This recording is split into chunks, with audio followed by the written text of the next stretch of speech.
All right, all right, all right. What is going on? Hope everybody's doing well. Appreciate everybody tuning in. Shut this off. Close that. Get my audio set up. What's going on, Slim Thunder?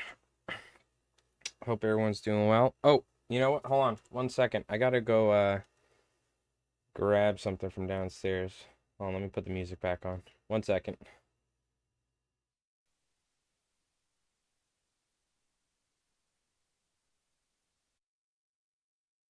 Well, actually, now I realize I have my whole program closed down, so we'll just switch over. But I gotta run and grab something real quick, so bear with me real quick. We'll throw a fly in the vise for you folks to look at.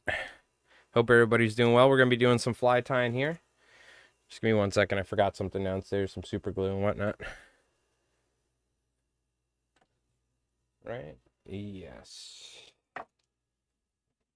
Yes, I did. Okay, I'll be back in 1 second. We're going to be tying some albie flies today, so we're going to be in for a nice lawn fly tying session. So just bear with me 1 sec.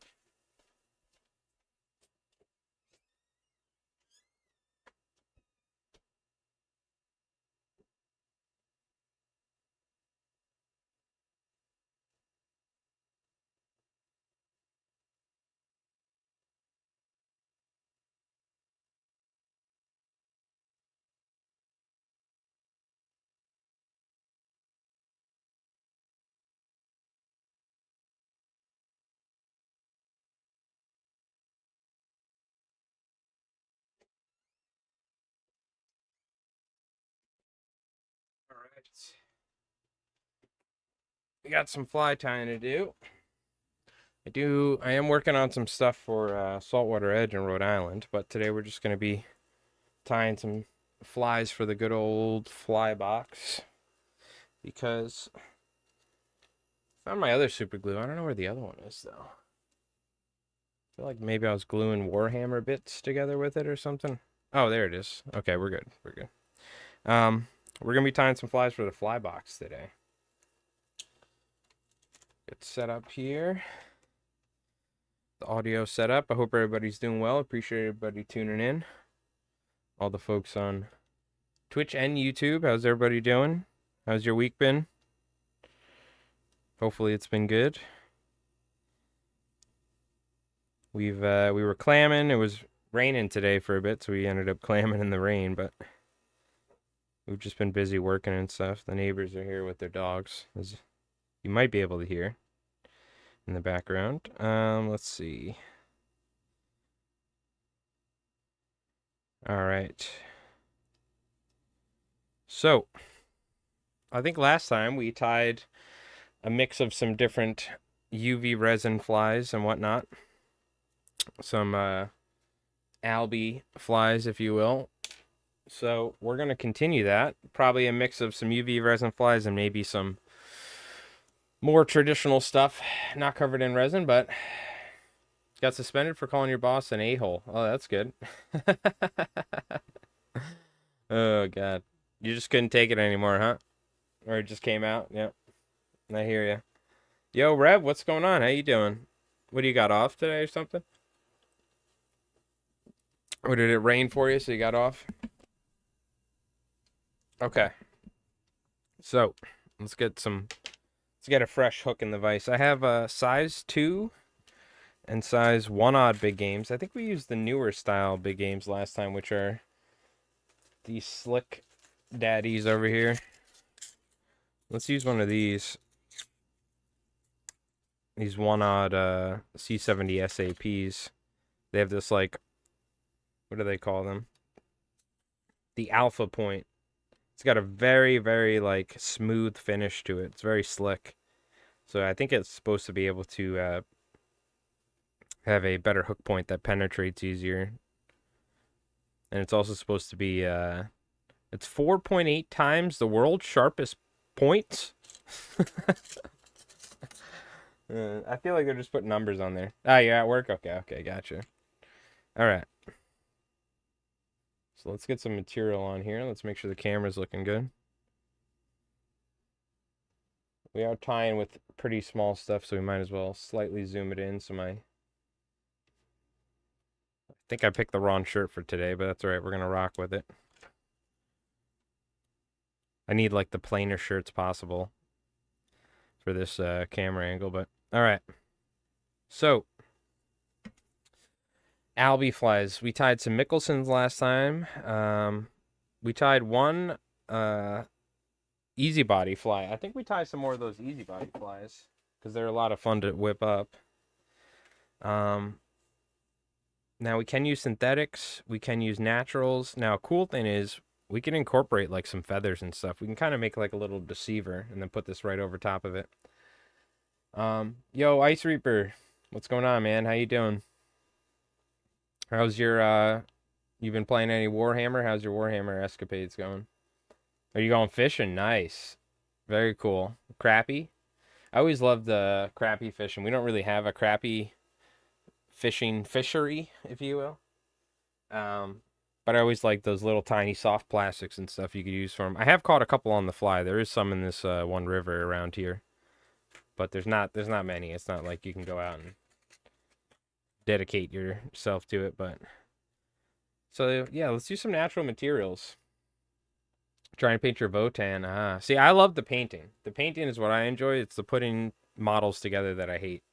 So the 3D printing's great, but I've been getting some more models, some actual Blood Angels models and stuff, and God, there's so much scraping and cutting and trimming, it drives me crazy. Going live this weekend? Oh, very cool. What do you stream, some Warhammer or something, or? I'll have to check it out. I don't know if I'm following. Let me make sure I drop you a follow.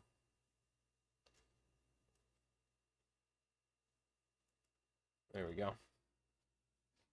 Yeah, we've been pretty busy with clamming. It's kind of like peak season right now. It's starting to get into a little bit of the dog days of the summer, though, so some days it's a grind. As the warmer it gets, the clams go deeper, so it's harder to get them sometimes, but we've been making do. A little bit of a grind here and there. We have the hump every day where it's like the middle. Oh, it's IT stuff. Oh, you do stream Warhammer though. Okay. But it's your IT stuff. Very cool. Going live with my ERP system, a manufacturing system. Oh, okay. Very cool. Interesting. What is that, like a pseudo, like in comparison to like the CAD programs and stuff for manufacturing? Like that sort of thing. Not CAD, but you know what I mean. Or maybe it is. I don't know. All right. I do want some feathers. So, dude, the strangest thing happened the other day too. Is I left one bucktail on my table. It was like a really oily one, and there was like 10, 20, 30 ants on top of this bucktail. It's happened once before. I don't know what it is. They're attracted to this oil or something. There's like ants everywhere outside. Every once in a while we get some inside, but it's very rare. But they were like swarming my bucktail. I don't know if anyone's ever experienced that. Sometimes they're very oily. There's all this residue. I think that's what they're attracted to. I don't know how the hell they got in here. I found it, but yeah, let's use maybe we do like a flatwing hackle or something. Unfortunately, my phone's gonna die here soon, so I'm gonna have to put this on a charger. I've gotten in the habit of listening to some banging tunes while I'm fly tying. Yeah, we don't make this too large, but why not? We'll just throw a flatwing hackle on here. Just add a little bit of life to it. This hackle is actually split at the end. I don't know if you could see that over here, but that's okay. My fingernails, by the way, are absolutely destroyed from picking clams all day, sorting through 2,000 clams. Okay. Let's get some flash. I'm gonna go with a little bit of crystal flash on this one, some of this silver. I'm gonna actually go kind of flashy too. Yeah, actually, took some Stormcast Eternals recently and like kit bashing them to be my blade guard and stuff. Been doing a little painting for Warhammer and stuff, but spending a lot of time working on my truck. So Monday I spent all day finishing the repairs. We we were gonna go up the island to this game store to go check out some Warhammer stuff and just take a ride because I needed to drive my truck for inspection to reset the emission system, and the differential cover on the rear end was leaking all over the place. So thank God we went back because I drained about a quarter of a or like half a quart, and it's a 3-quart system. There's like 3/4 or like half a quart of gear oil in there, so definitely was leaking pretty severely. So I had a completely rusted too, by the way, and one bolt stripped, so I had to hammer on a 12 millimeter socket, and there was a cross member right in the way, so I was like chiseling from top and bottom at the back of the socket. Completely destroyed my socket. But took the differential cover off, cleaned it. Luckily didn't strip, didn't have like any broken bolts or anything. Put the new differential cover on, and I was convinced I was going to be able to heat up the fill plug and get it out. Could not get the fill plug out. So I'm like, great. Now how do I put fluid in it? Luckily, there was a little magnetic plug on the back of the new differential cover to collect metal shavings and stuff. So I took that out, put 2 quarts in about, but then I couldn't, it's a 3-quart system. I couldn't get enough in there. So I parked it on a hill, a very, very steep hill with the rear end up. And I got one more, just almost another quart in there. I'm a little bit short, and tighten it up, and we're good to go. So, and then I drove it, and all the monitors reset. So I'm just waiting for my inspection, what day it is. But, God, Sunday, all day Sunday, I was out. Like, threw my neck out and stuff, too, because I was, like, doing crazy. I was just laying under the truck. But it saved me quite a lot of money, so it's always worth it for me if I can do it myself. But that one was a little bit of a pain. Just everything's so rusted because I tow my boat with my truck, and the truck's just old in general, and everything rusts out here. But all right, that is step 1 of 3 of getting my boat back on the water so we could stream fly fishing. That's a big thing. That's a big deal. Step 1's almost done. Once it gets inspected, then the trailer, then the boat. I just got to fix the trim, and I either got to get a new trailer or just like a used one, or just replace the components on this trailer, like the U-bolts, the leaf springs, the wheel bearings. So I gotta price that. I gotta price it out.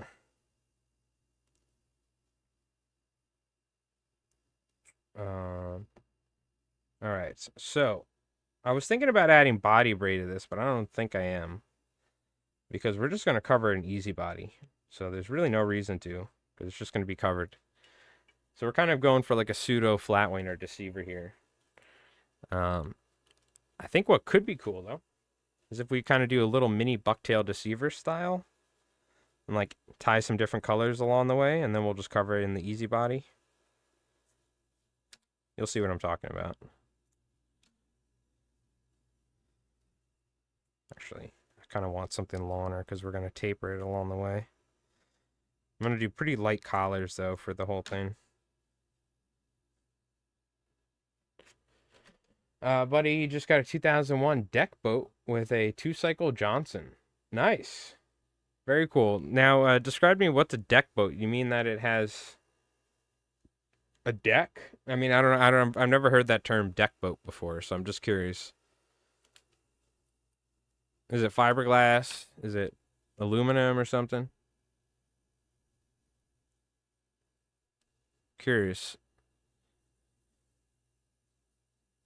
There's one thing you find around the country, there's like different terms and stuff.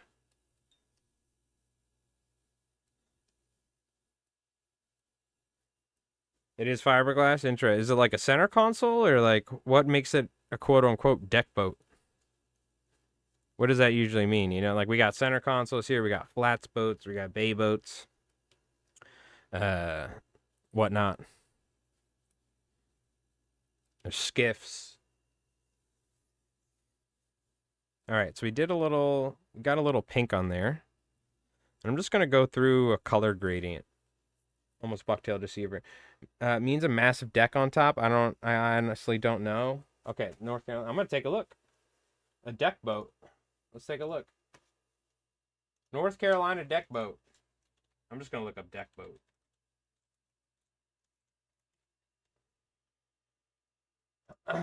Oh, okay. I see what you're talking about. Let me make sure there's no boobs or anything. Nope, we're good.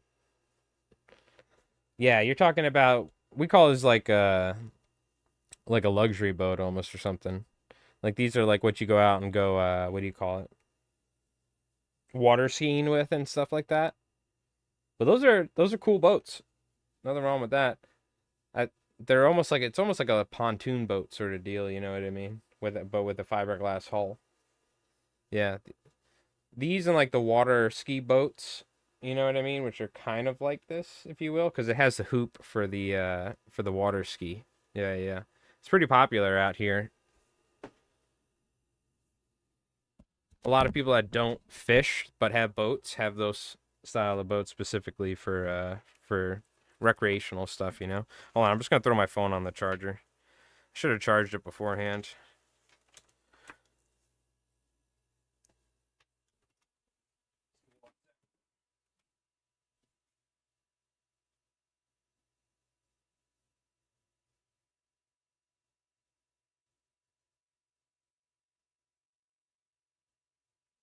All right. So we got some pink. I'm gonna go with probably some like yellow and then maybe some chartreuse is what I'm thinking, and then maybe finish it off with olive. I should probably keep the collars pretty sparse though. Yeah, those are pretty cool boats. You can do some fishing off of them too. They're not really obviously ideal for fishing, right?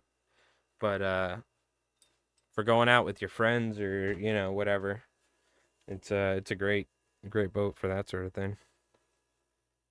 All right. Yeah, let's go with a little bit of yellow. I'm gonna try and be pretty sparse here with my collars. Yeah, two strokes are great. They're pretty simple. I mean, you know, you got to make sure you maintain the carburetor. That's gonna be the biggest thing, right? It's carburetor issues.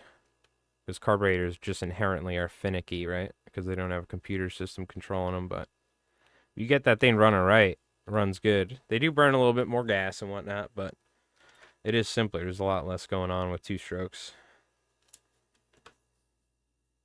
I do like myself a good four stroke though.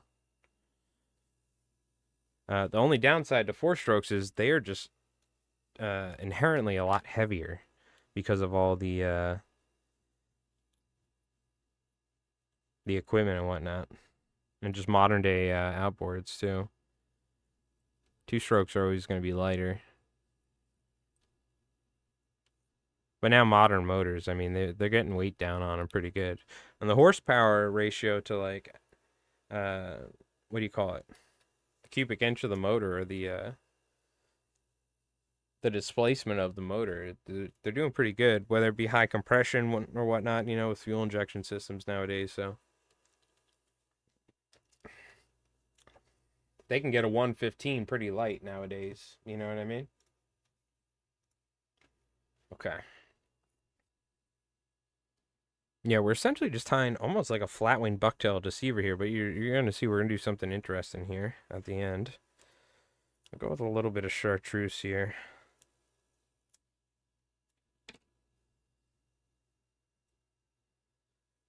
I'm thinking about using a flex resin on this one too, just to change like the, because it almost it might end up being kind of buoyant with this sort of setup with a bucktail deceiver essentially and an EP body or a easy body tubing on it.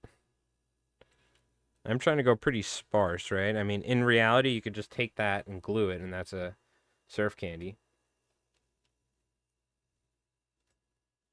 You know, I don't think I've ever done that or done this necessarily, where you take like a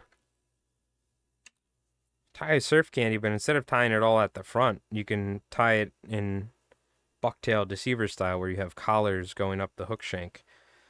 You know, I'm curious. I don't know if that really makes a difference, just pulling it back. I guess we'll see here, but it could be cool. You could get a lot of different colors mixed in. I mean, I guess theoretically, then you could just blend it all. Um, when you're tying the bucktail in, you could just take a bunch of different colors of bucktail and blend it in your hands and then tie it on there, right? But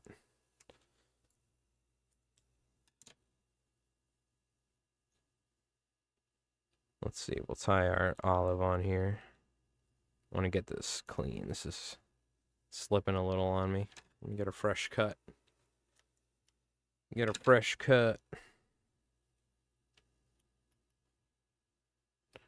Probably going to need to tie a little bit more, unless I just really want to go sparse with this olive. Certainly could, but I kind of like having that little bit of dark over this, all these lighter colors, so that's what we'll do. And I'm curious if I do end up tying it like a normal bucktail deceiver in terms of the amount of material. Once we cover it with Easy Body, if it'll, like, is it going to float? Is this going to be like a semi-buoyant surf candy that's going to have crazy action, wiggling side to side, or is it not going to matter? Is the resin going to penetrate? You know, because I'm using medium resin on my first coats. So theoretically, I think it's going to make like an air pocket. Now, the problem with that is you catch a couple of fish, it's going to break the fly eventually if it's hollow, completely hollow on the inside. You know what I mean? It's one thing if you have a little bit of bucktail and just the Easy Body. I feel like the resin will penetrate easier, but when there's just like this barrier bucktail. So I think flex resin is probably going to be the route that we take for coating this. But again, this is pretty much just a bucktail deceiver right here, right? Nice and simple. It's nothing crazy. You know, we kept it fairly short. I just have like a gradient of colors, if you will. So now we whip finish that, tie that. What we're going to do is take our Easy Body, and you'll see what's going on here. I mean, it actually kind of does look pretty cool. Just in terms of how the bucktail lays out and is tapered. It's way more, it's like way extra steps. You know what I mean? For when you could just tie it all in one shot, but it might be worth the extra steps just with the end product here. Hey, Silent 8115, rating with the party of one. Let's get a round of applause. Thank you. Thank you, Silent. I hope you had a great stream. What were you streaming? But thank you, everyone. Go check out Silent. Appreciate that. Howdy. How you doing? Thank you again for the raid. Appreciate it. How was your stream? I hope everything went well. What were you streaming there? Ah, Farm Sim. Ah, okay, very cool. Well, thank you. Thank you for the raid. Appreciate it. We're doing some saltwater fly tying. We're getting ready for the fall season here in New York. What we do is we take some hooks. I don't know if you're familiar with fly fishing, but you're good? Oh, good. I'm glad to hear that. We're taking some hooks and putting some different materials on it, whether it be natural or synthetic. Like we have a mix of some feathers and bucktail here, and essentially creating a fishing lure, if you will, pseudo fishing lure for fly fishing. I'm gonna use my regular super glue here. Put some eyes on this. But thank you again. Appreciate that. Hope you had a great stream. I've never tried Farm Sim. I haven't played much. I haven't been much into gaming recently. I think the last thing I played was Arena Breakout, the beta, because I was pretty heavy in the Tarkov back in the day. But playing a lot of Warhammer and stuff like that, IRL stuff, D&D and whatnot. But at some point I'll get back to doing a little gaming. But it's summertime as well, so there's a lot of stuff going on nowadays. Yeah, I like the look of this with the tapering of the bucktail, like multiple collars up the hook shank. I feel like it fills in the body a little bit more too. I think I am going to use flex resin though. One of the benefits of flex resin is, you know, I haven't used it long term, but I'm curious whether or not it cracks over time. In the short term, at least for a fishing season, I've fished with flies for like the whole season. It definitely prevents flies from getting cracked, because you'll have that problem with UV resin flies where they crack and they almost become unfishable because it starts falling apart. Just the resin. You'll have the fly. You could fish the fly. Like the bucktail is perfectly fine and whatnot. But after like 30, 40 fish and smashing up against the side of the boat and rocks, eventually it breaks. I feel like the flex resin makes it a little bit more durable. If anyone's had any experience, let me know, because I haven't done as much testing with this resin as I have the medium and whatnot. Used to come all the time. I changed my name. I used to be the Silent One 95. Oh, okay. Very cool. Yes, yes. No, I'm pretty sure I remember you.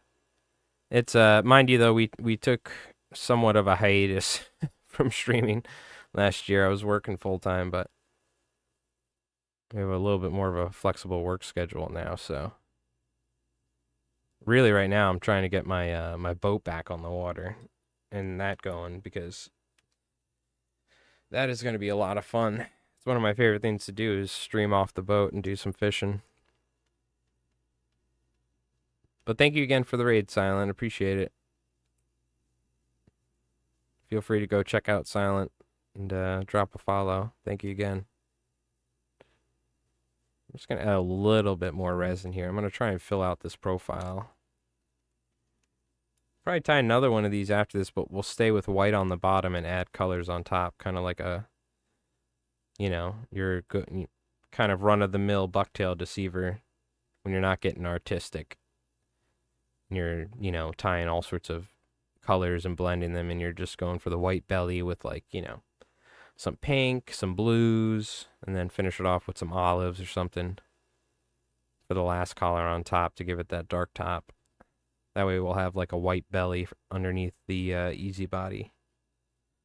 I'm going to let this kind of settle for a sec, though. Then we'll hit it with a second coat.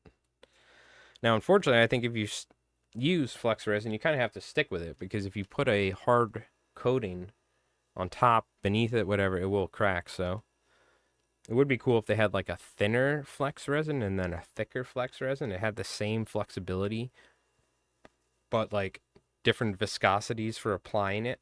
You know what I mean? That could be pretty interesting. Then they could just sell you more bottles of resin. Like, hit me up, Solaries, you know what I mean? Just cut me 3%. I'll give you all my ideas for free.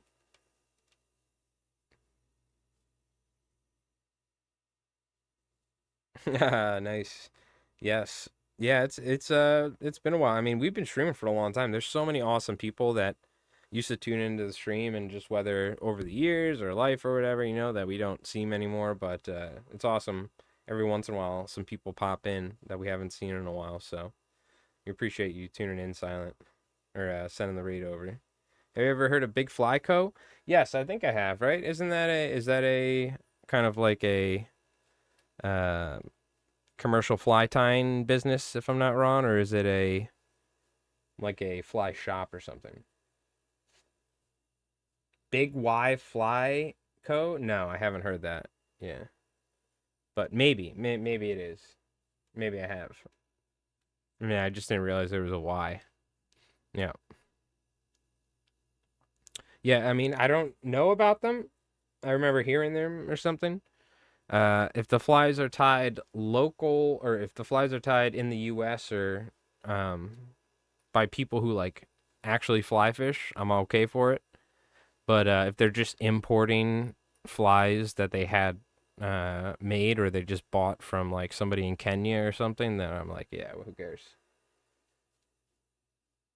Okay, very cool. Well, that's good to know. Yeah, I like those sort of being that I am in that bracket and tie for, shops and web stores here, or websites here in the US that support local fly tires, So they're mostly like freshwater stuff. Yeah, that's pretty cool. I'm all for it. I've heard it's very hard to. I'm going to add another coat of resin here, by the way, just to even it out a little bit and just make it. I'm not going to add a lot, because I think the profile here is really nice, but we just got to even it out slightly. I've heard it's very hard to make money in freshwater commercial fly tying, unless you're doing like pike, muskie, or big streamers. Your meat chucking flies for the trout guys or something. Because you can just buy flies from Kenya. You could just buy a bunch of dry flies and stuff. So that's what the majority of places do. at very, very, very cheap prices. But then, flies will end up falling apart and this and that. But it's very hard to sit down and tie 1,000 dry flies. Because I'm assuming you need to tie like hundreds of them to make any money with how cheap they are in shops. You know what I mean? So I don't think I could ever do it, but it's a lot more production than saltwater.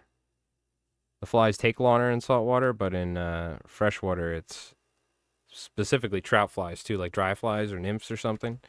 It's just a lot of numbers, cranking out like thousands in a week or something.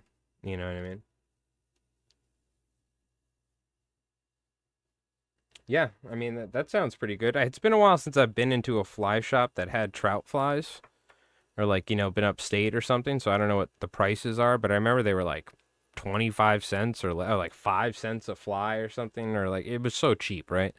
And the only way that you could sell something like that is if it's bought from like, Southeast Asia or somewhere in Africa, right? Because there's no way somebody living in the U.S. could do that for a living.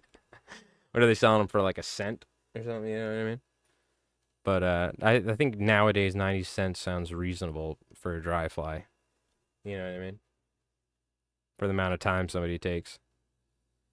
So realistically, they're probably getting like 45 cents a dry fly if they're lucky, or maybe 50 if they're really lucky. You know what I mean? So let's see. Let's just say it's 50 cents for simplicity's sake, right?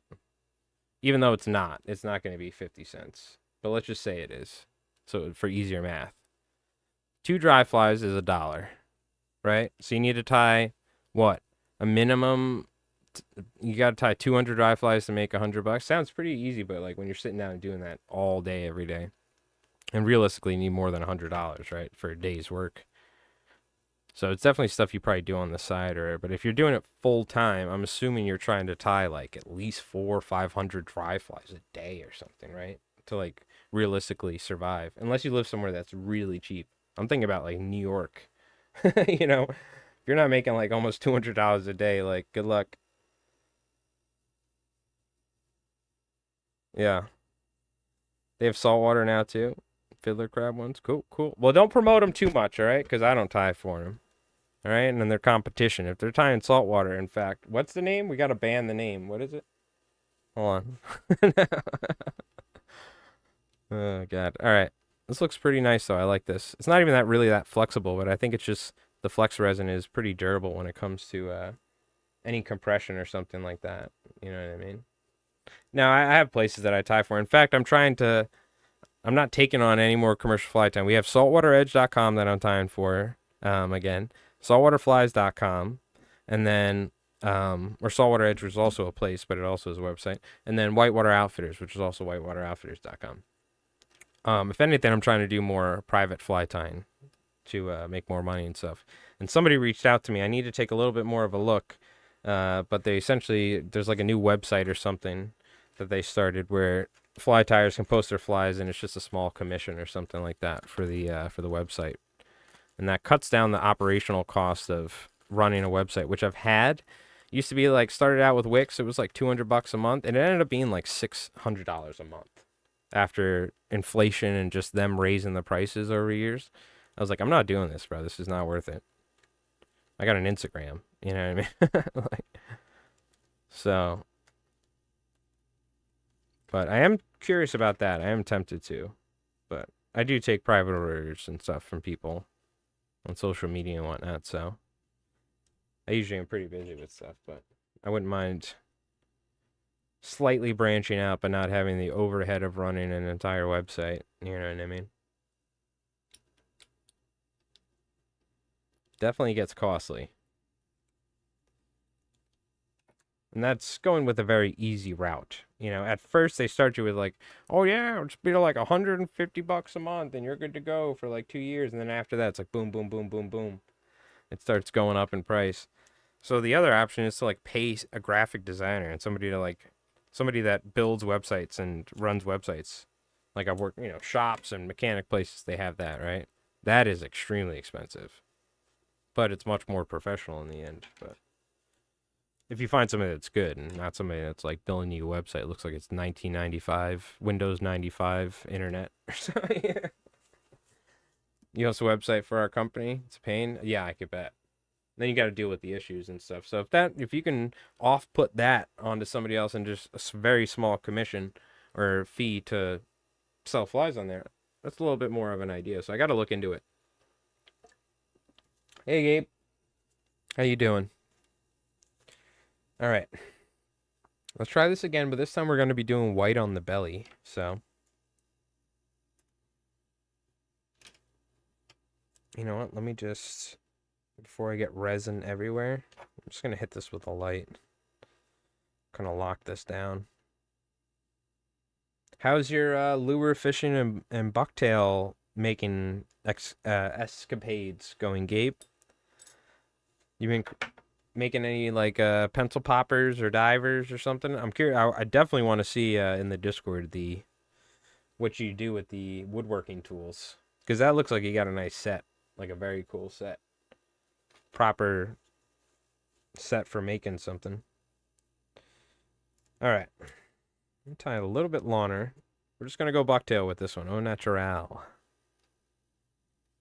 Again, we're going to go with this kind of pseudo bucktail deceiver style, if you will.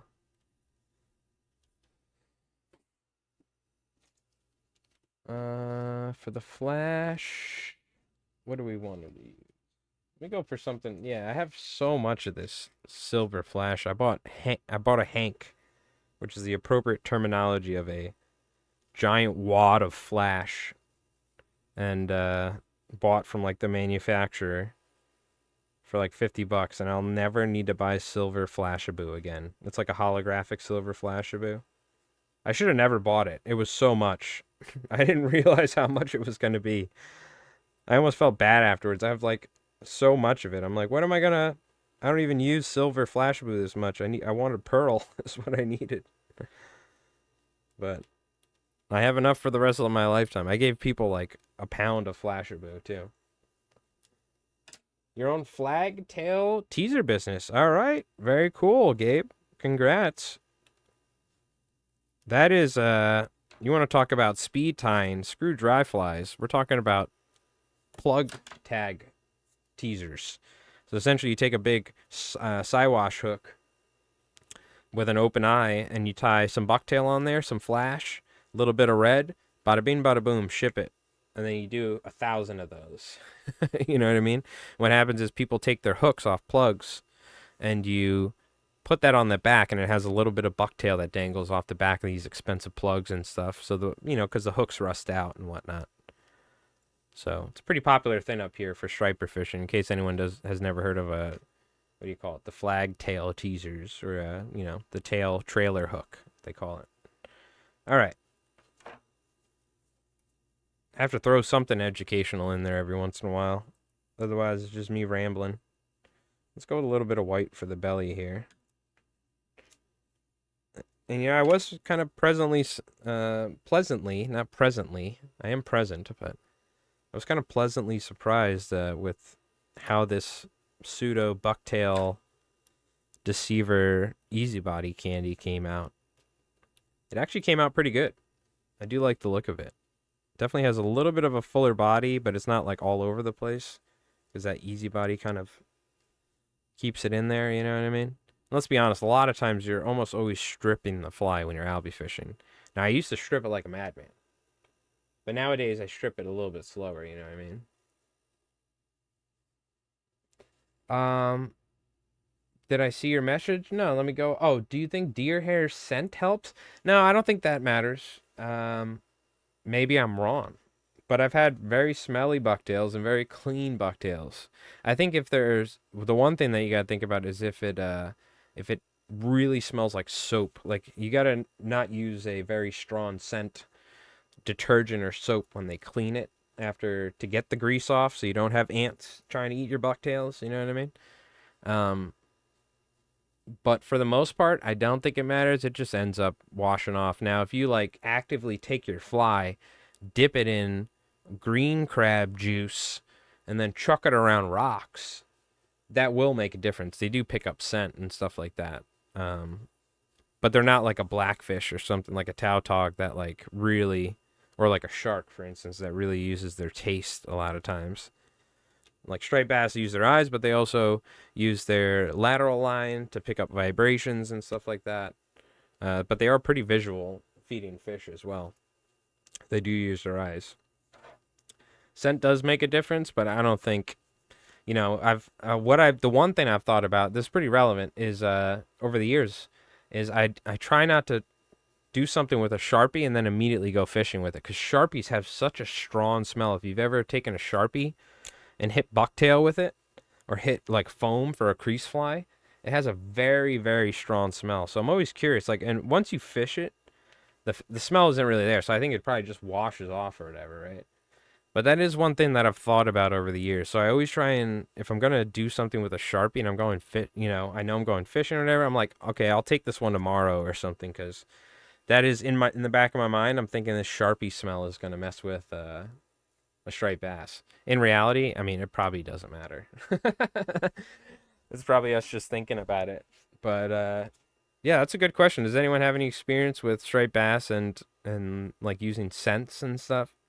Because it's very common for fluke fishing, for bottom fishing, to use gulps. And gulps are like a synthetic juice and a synthetic plastic lure. You keep it in these jars with this scent. It's like the most popular thing for fluke fishing up here, and it's replaced in a lot of ways for a lot of people using shiners or silver sides, which is what we were packing as tipping a bucktail or a hook, like a teaser with a bait.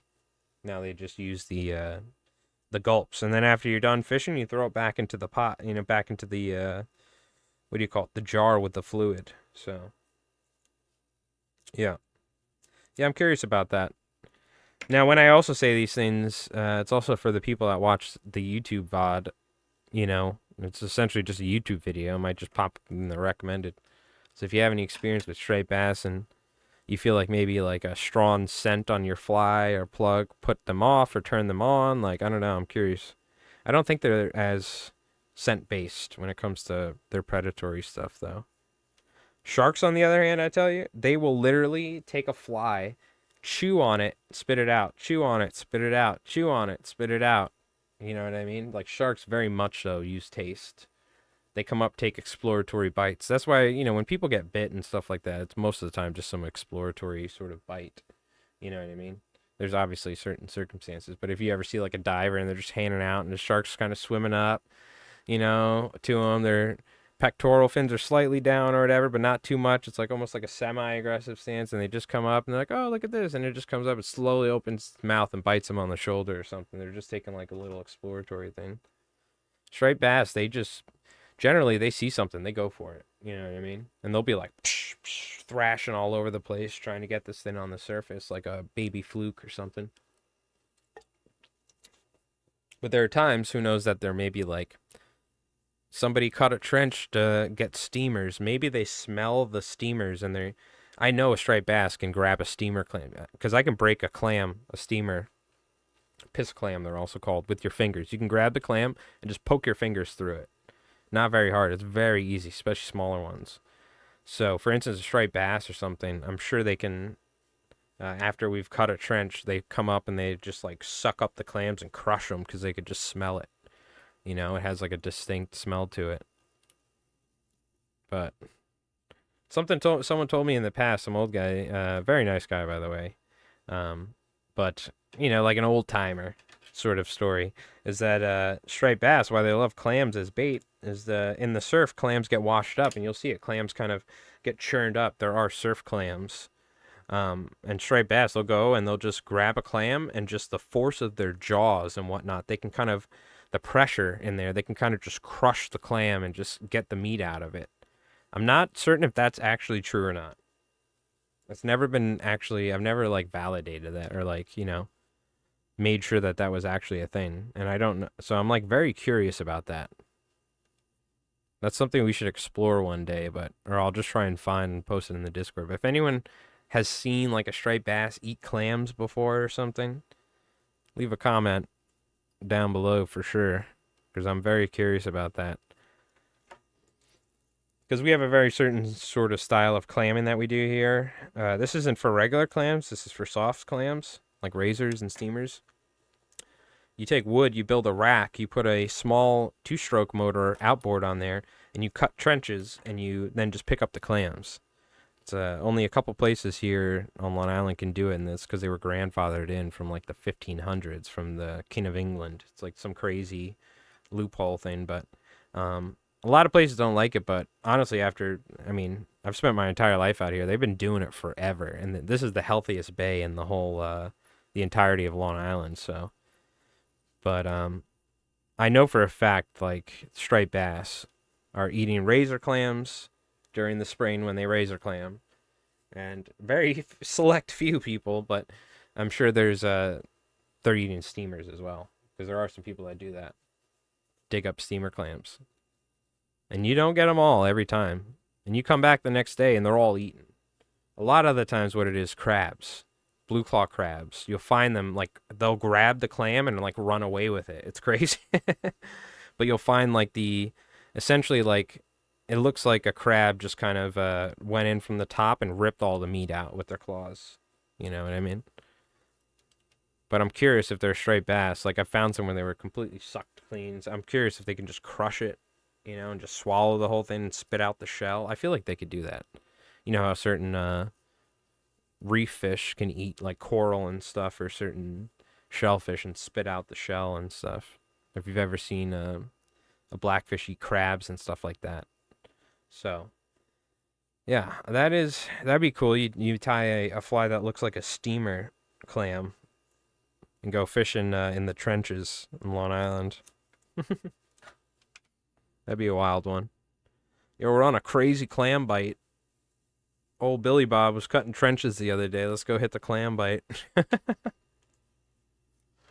As I know for a fact, the striped bass eat worms and stuff from these trenches because you get some crazy stuff coming out of the bottom, out of the mud.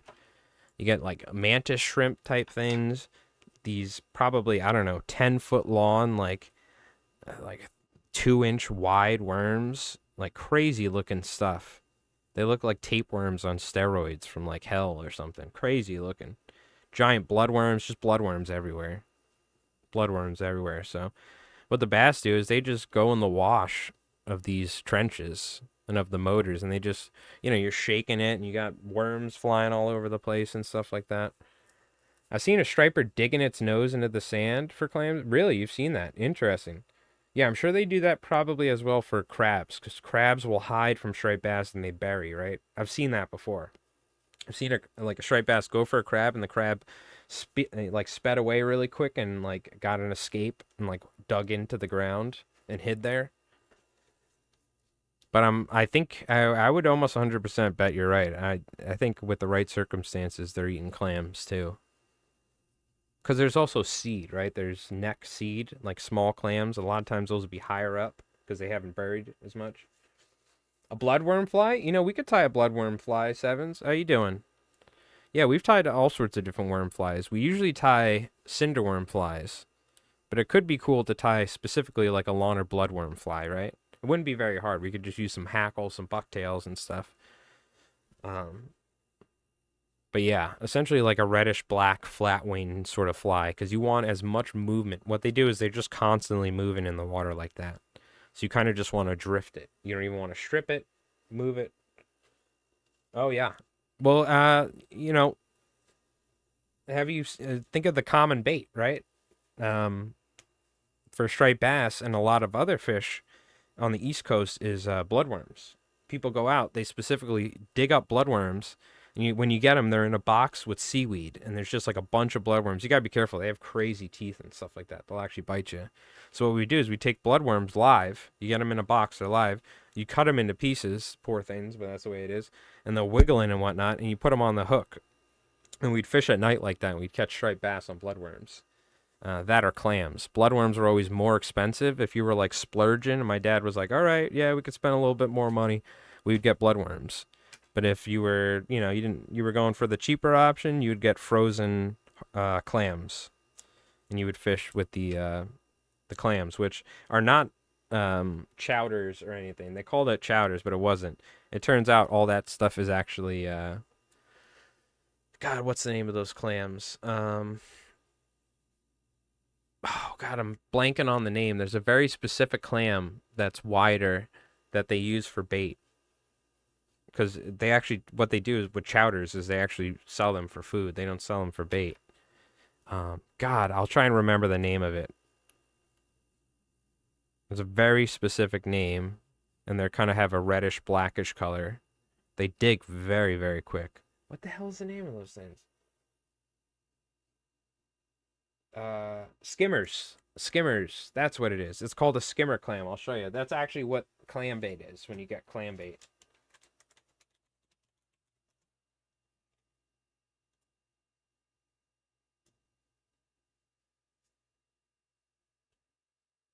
Agoya sushi. What? Damn, I didn't know you could eat these things. Shucked skimmer clams. Yeah, I've heard you can eat them. But I think these are what you get when you order clams as bait.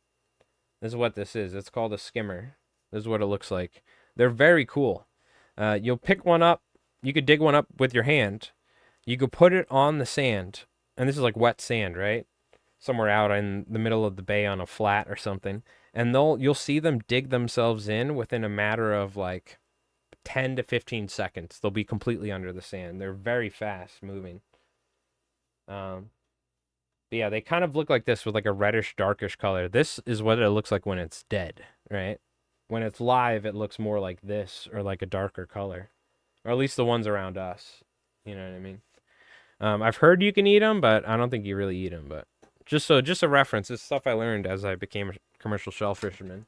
That's actually when you get clam bait for striped bass here in the Northeast. That's what you're getting. You're getting skimmer clams. Because nobody's taking chowders and shucking them for bait. They're selling them for chowders for making soups and stuff like that. You get way more money for that. That is interesting. I guess people do eat them. I guess you can make sushi out of it. I'm gonna be honest with you. I don't think I'd want to eat one of those raw, but I don't eat clams raw in general. I'm not a clams on the half shell sort of dude. I don't eat any shellfish raw. Ceviche maybe, but at that point it's cooked due to the acid, right? Or oysters, yeah. I mean, do people die from eating raw oysters? Stuff like that. Like it happens all the time. And I sell shellfish. The problem is God, what's the name of it? It's the disease that some guy died from it not long ago. If you have cuts on your hands, look at that. I have cuts all over my hands while handling dead shellfish and shellfish. The reason why we can't clam in certain areas, I'm trying to remember the name of this bacteria. I always forget what it's called. Essentially, shellfish has to be stored at a certain temperature. If you get stopped and you have clams that aren't covered or on ice or something, then you'll get a ticket, whatnot, because what'll happen is as shellfish shits, as it sits and gets hotter from sitting in the sun, this bacteria has a higher chance of living or something like that.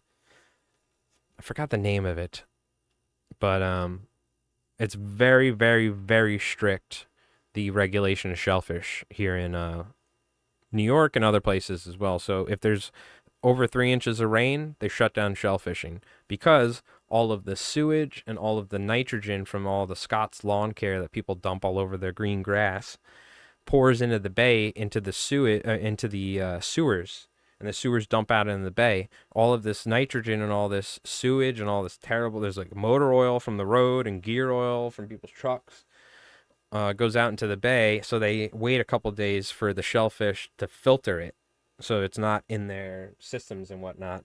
Particularly, it's a lot of like from sewage and whatnot. It's the bacteria, but see, it's very well regulated, and a lot of places, if there's like a creek or a marina that doesn't get ocean water in a reasonable amount of time, like it takes too long to flush out that part of the bay, then you can't clam there. It's very well regulated. You have to like look at maps constantly. It's changing. They're testing water in creeks and outflows, and it's all this jazz.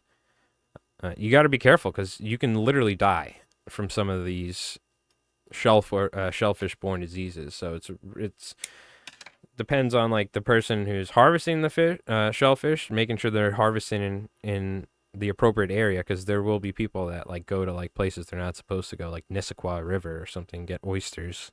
There's oysters there, but there's a reason why there's oysters there. It's because the amount of like sewage and outflow and whatnot, nitrogen is so strong the oysters thrive, but unfortunately you can't eat them. You know what I mean? Well, there'll be some bad characters that go get them and somebody gets sick or something. And then that dude probably goes to jail for like life if somebody dies, you know? So we take our shellfish and pretty seriously in it, especially when it comes to storing it and where we catch it and whatnot. It's all heavily regulated. So it's all tagged, it's all monitored, and so if something does happen, it comes back to in the chain of command, you know what I mean, and how it's passed hands. So you want to catch clams, but you want to make sure that you're getting good clams. So, oh god, that was a lot of super glue. How the hell did that happen? This super glue's been coming out so slowly for like the past month out of that bottle. It was like a prison escape right there. Put some stick on eyes here. Yeah, I like this easy body fly with this bucktail deceiver style. Now, mind you, it's taking probably 3-4 times as long because we're adding those collars as extra steps. But it does look really nice. I really do like the look. Wipe the super glue off my craft mat.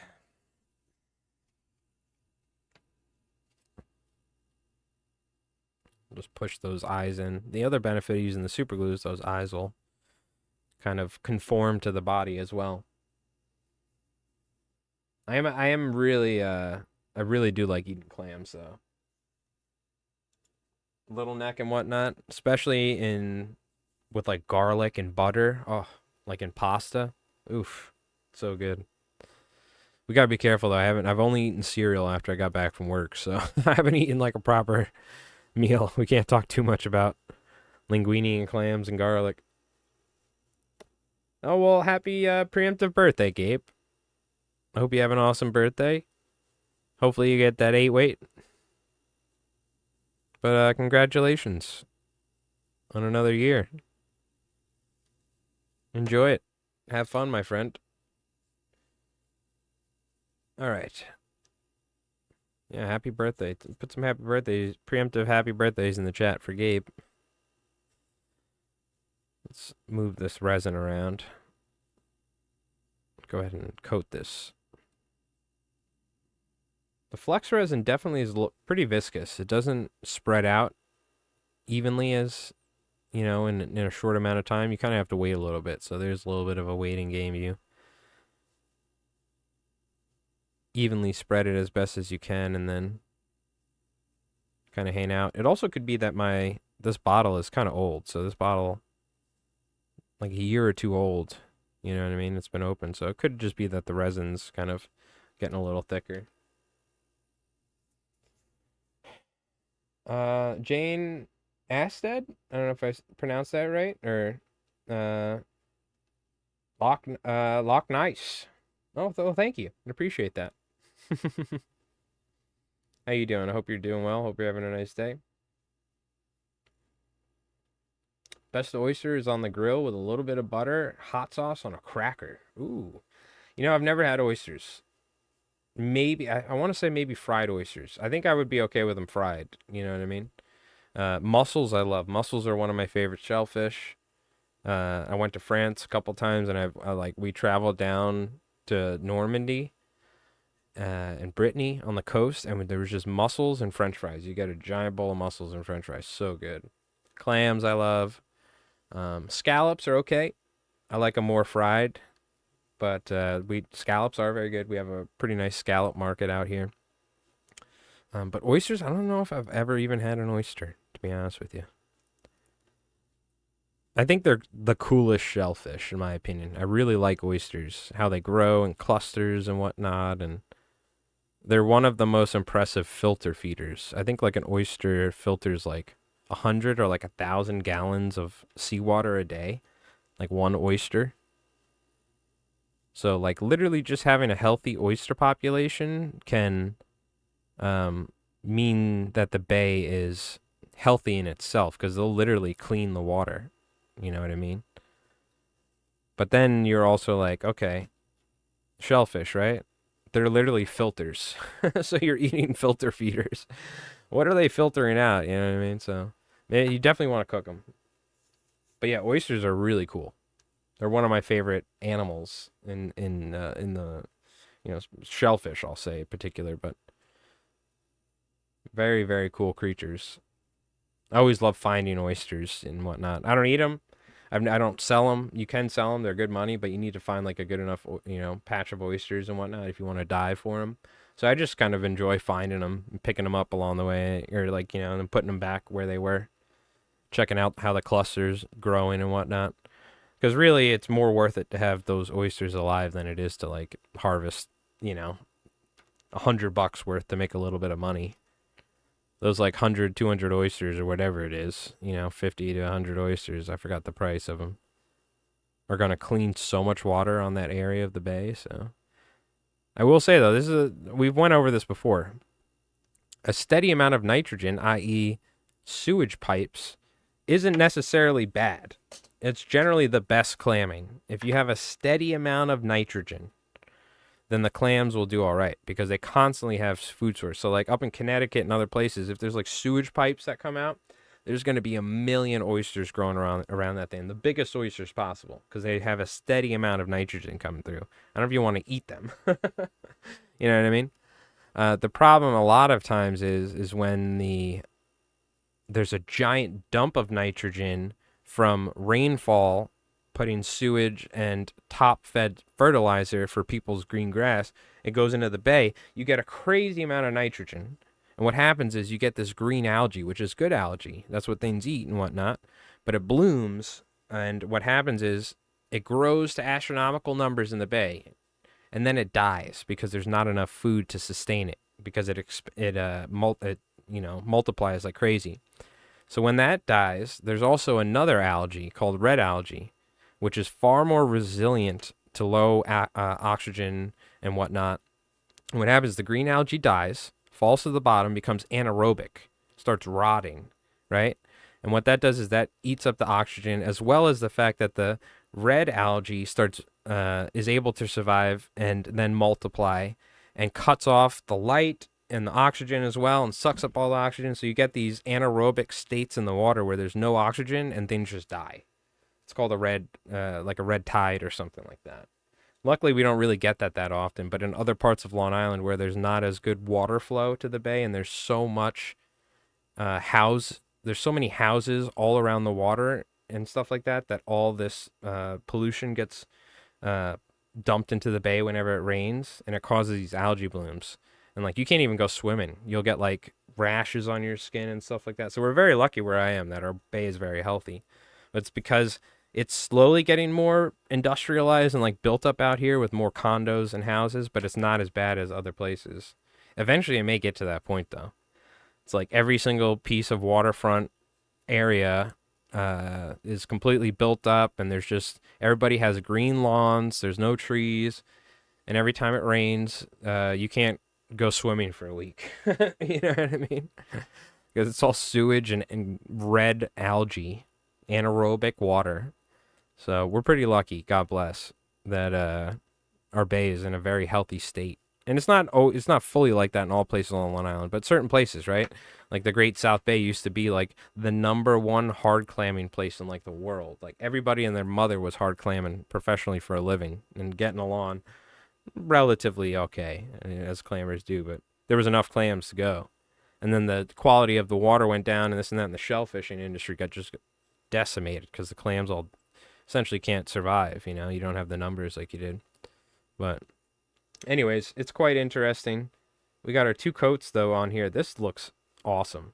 I think these are like my new like premium Albie candies. You know what I mean? We'll charge like $12 for these or something. Like Bucktail Deceiver blended candies. By the way, you don't have to use the Easy Body, but the Easy Body just looks so nice, right? But yeah, I mean, just doing what I do for a living now, you end up learning a lot and water quality becomes a pretty important issue in your life when your livelihood is dependent on the health of the bay. You know, not only I'm twofold. The health of the striped bass industry is whether or not I'm making money, and the health of the industry locally is whether or not I'm making money. So I'm like double invested in water quality issues, you know. Not everybody else is. You know what I mean? More people, you know, they're scrolling TikTok right now, or you know, all the older people are sitting on Facebook reading like fake news or whatever they're doing. I don't know what they're doing. Did you see this alien showed up and look, he's flossing. Myrtle Beach, South Carolina is bad. Yeah, I've heard that, and then also the Lake Okeechobee outflows into Florida, which causes the what do you call it? Which causes the algae blooms and all the manatees. You got snook, groupers dying. That's terrible. It's some of the worst stuff I've seen. Hello, live Aces in Portugal. Oh, welcome from Portugal. How's it going, Padrino? RP, I hope you're doing well. How you doing? Yes. Portuguese is such a cool language. I don't know how to speak Portuguese, but it's a very beautiful language. But thank you for joining us. You do any fly fishing over there in Portugal? Yeah, I've been to France and Turkey and places. I've never been to Spain or Portugal or anything like that. Thanks. Wow. Sea bass. Oh, okay. So are you talking? Let me pull up, because we do have a little bit of a language barrier with here. The European sea bass.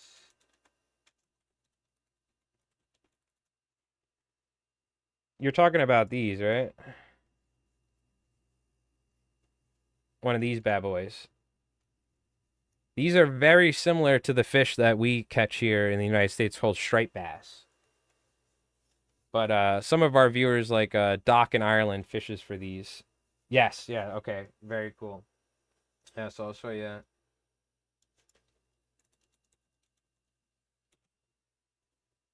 So these are what we fish for here in New York, and they're very similar sort of fish. Similar sort of predatory, you know, styles and whatnot. But obviously the stripes are quite the difference. But other than that, they're very similar, in like, you know, how we catch or how we fish for them and whatnot. So, but I always love getting somebody from your side of the world over there. So are you fishing the Atlantic, or are you fishing the? Let me think about this. Portugal and Spain. Portugal is on the Atlantic side and Spain is on the Mediterranean side, or is it vice versa? Or so are you Mediterranean or are you Atlantic? Let's just look at U.S. geography, by the way. Let's just look at Portugal.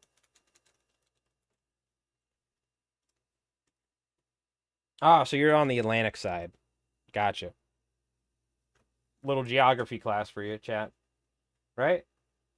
Yeah, because the Strait of Gibraltar is where the Mediterranean. Yeah, so that's Spain. Okay, that makes sense. Yeah, Portugal's on the side. Very cool. So you probably have all sorts of fishing. You have bluefish as well. I don't know what you call them there, but Atlantic. Oh, okay, very cool. Very cool. Yeah, we have very similar styles of fishing. You're just on the other side of the Atlantic. But we even have some fish in common. We have the bluefish, which I know you have bluefish over there.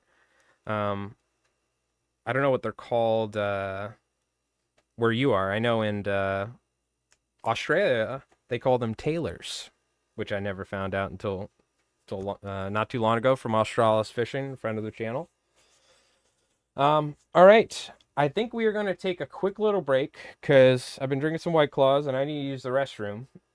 But we are going to be tying some more flies here. So I think before the end of the stream, we should tie a quick, you know, if I had to tie a blood worm. So somebody, maybe if Sevens is still here, you can remind me. But yes, but small fish, yeah. Now my father's from Turkey. So I fish the Mediterranean and whatnot, and I know what you're talking about. The fish in general aren't as large in Turkey, and there's some of the same species, right?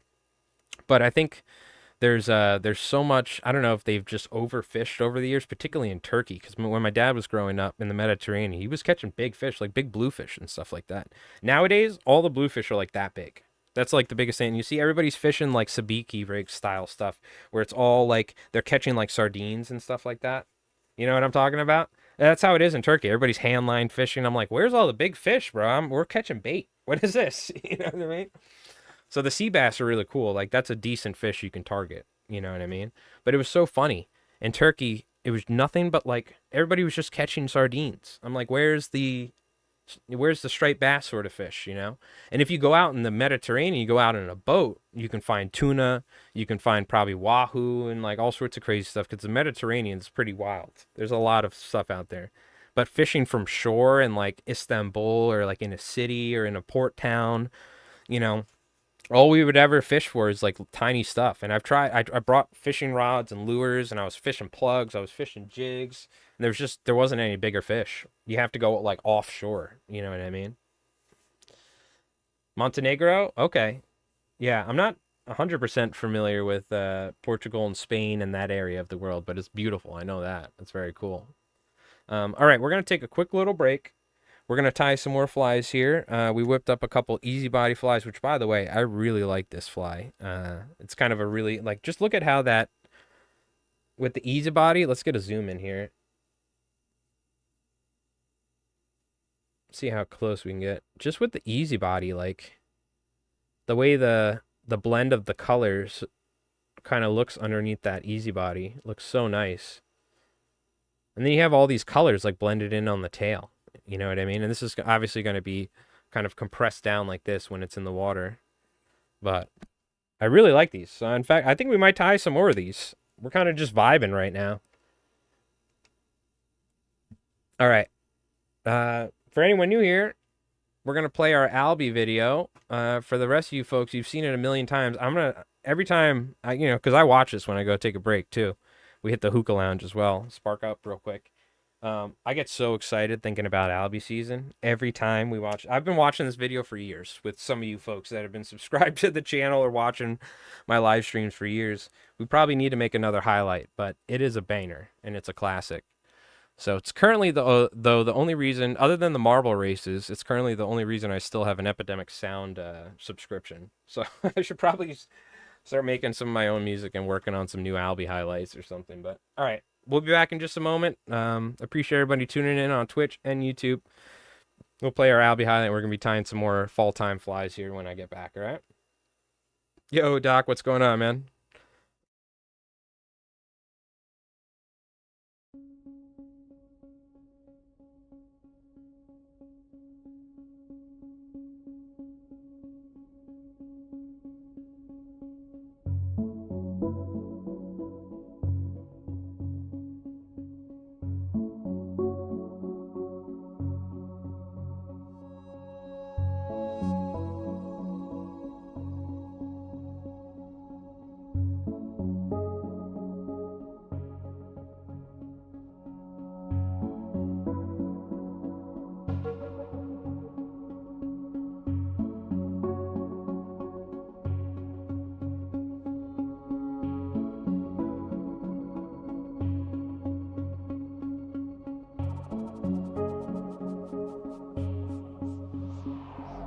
Yeah, dude.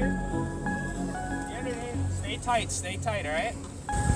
Yeah, keep it tight. Yeah, dude. Yeah, he did. Knuckle buster. Are you good? Do you need me to do anything? Yeah, I might need a ride. Yes. Okay. Hold on, I'm gonna turn now.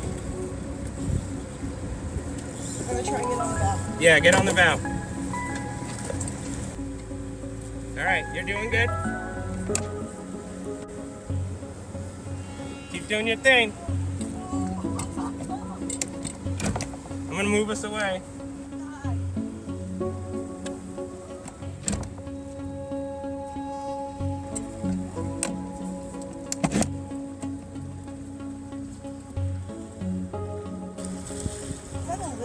No, that's a nice one. Let's go! Come here, next to our alley.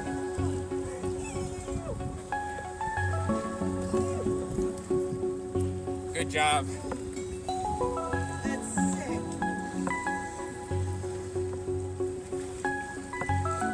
All right. Nice. Let's go! Woo! Albie slap! Good job, kid. Yee!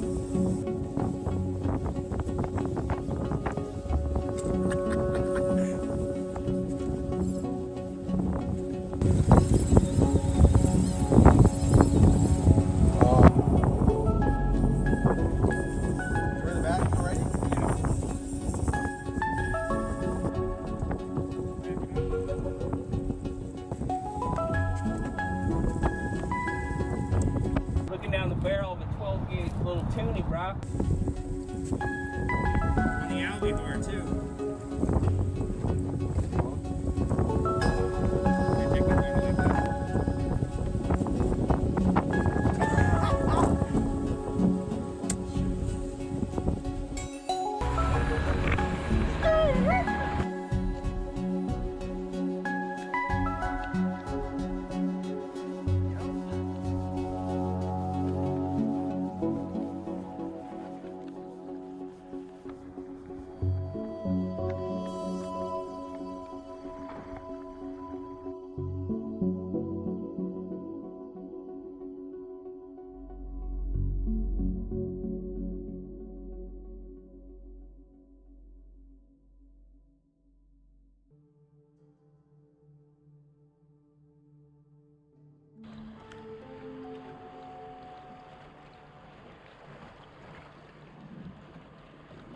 Oh my God, dude!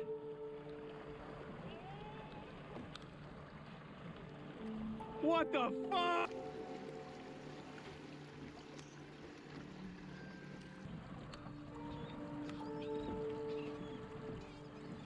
Woohoo!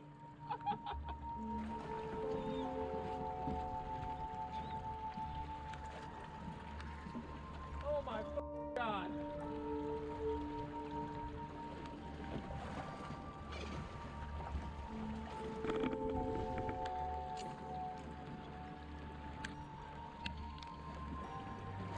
Yep.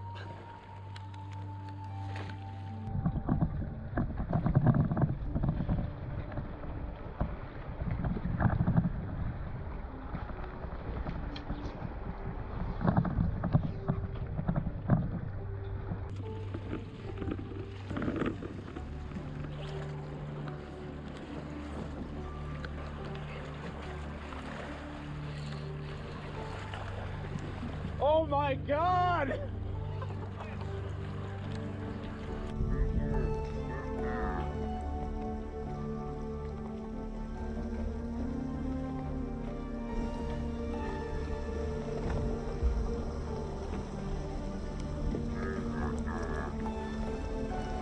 I gotta turn the boat so I can cast.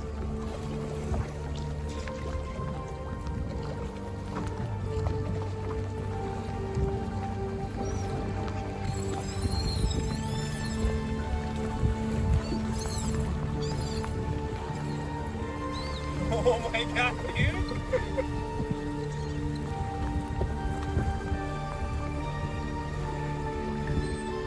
Alright, get back to catching them, Diego. All right, we are back.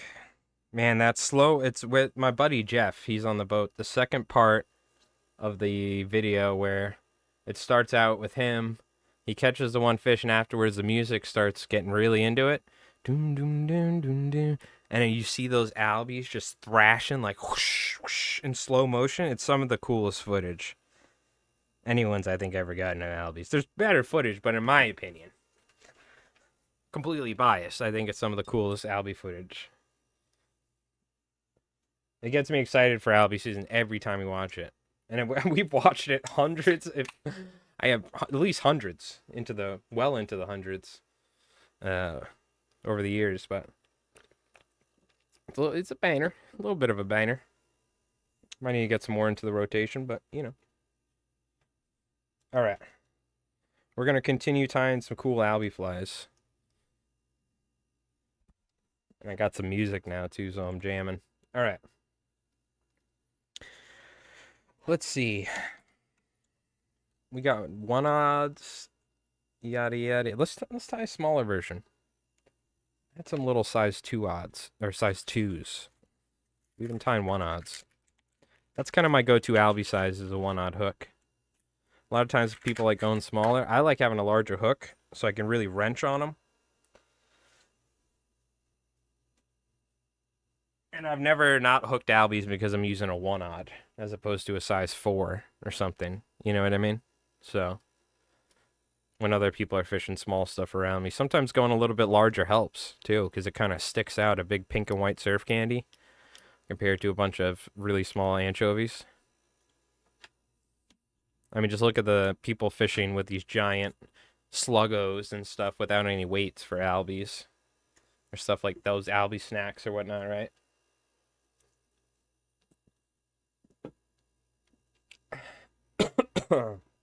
Woo, excuse me. Almost went down the wrong pipe.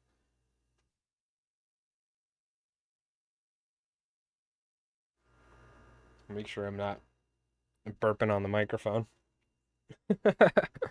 It's carbonated drinks. All right. We're going to do the same thing.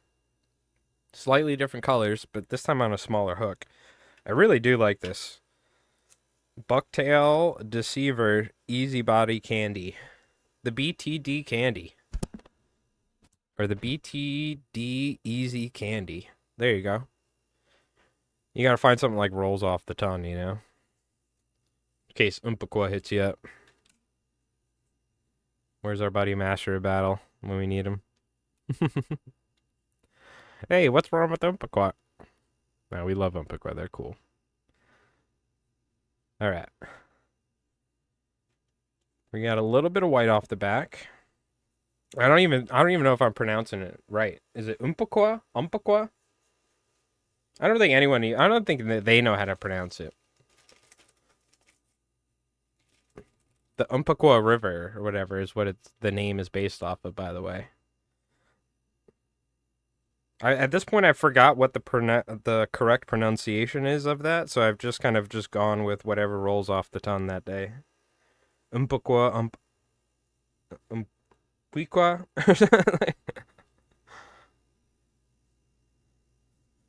Umpqua or something? Who knows? One day we'll figure it out. Yeah, we'll get a little bit of flash. Almost like a little flash tail.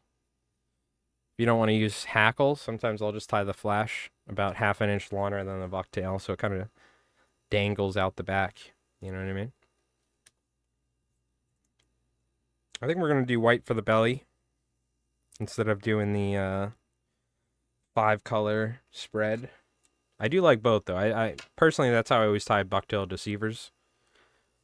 Was tie white, then pink, or like white, pink, blue, and green or something in front of that. You get a beautiful natural kind of blend of colors. But with this sort of style of fly, it kind of makes sense to go with the white belly. We're going for that realistic look, if you will. Trying to imitate a bait fish.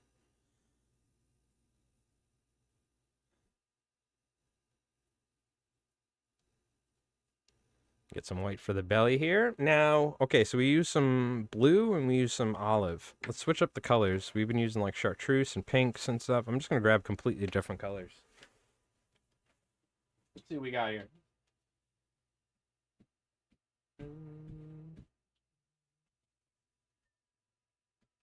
There we go.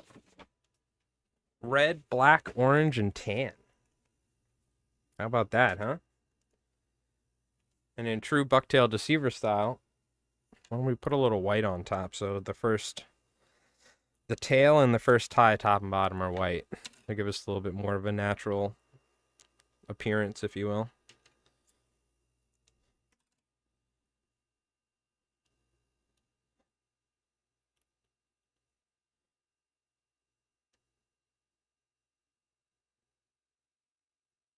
Yeah, we'll add a teeny bit more white on top. Just a teeny bit.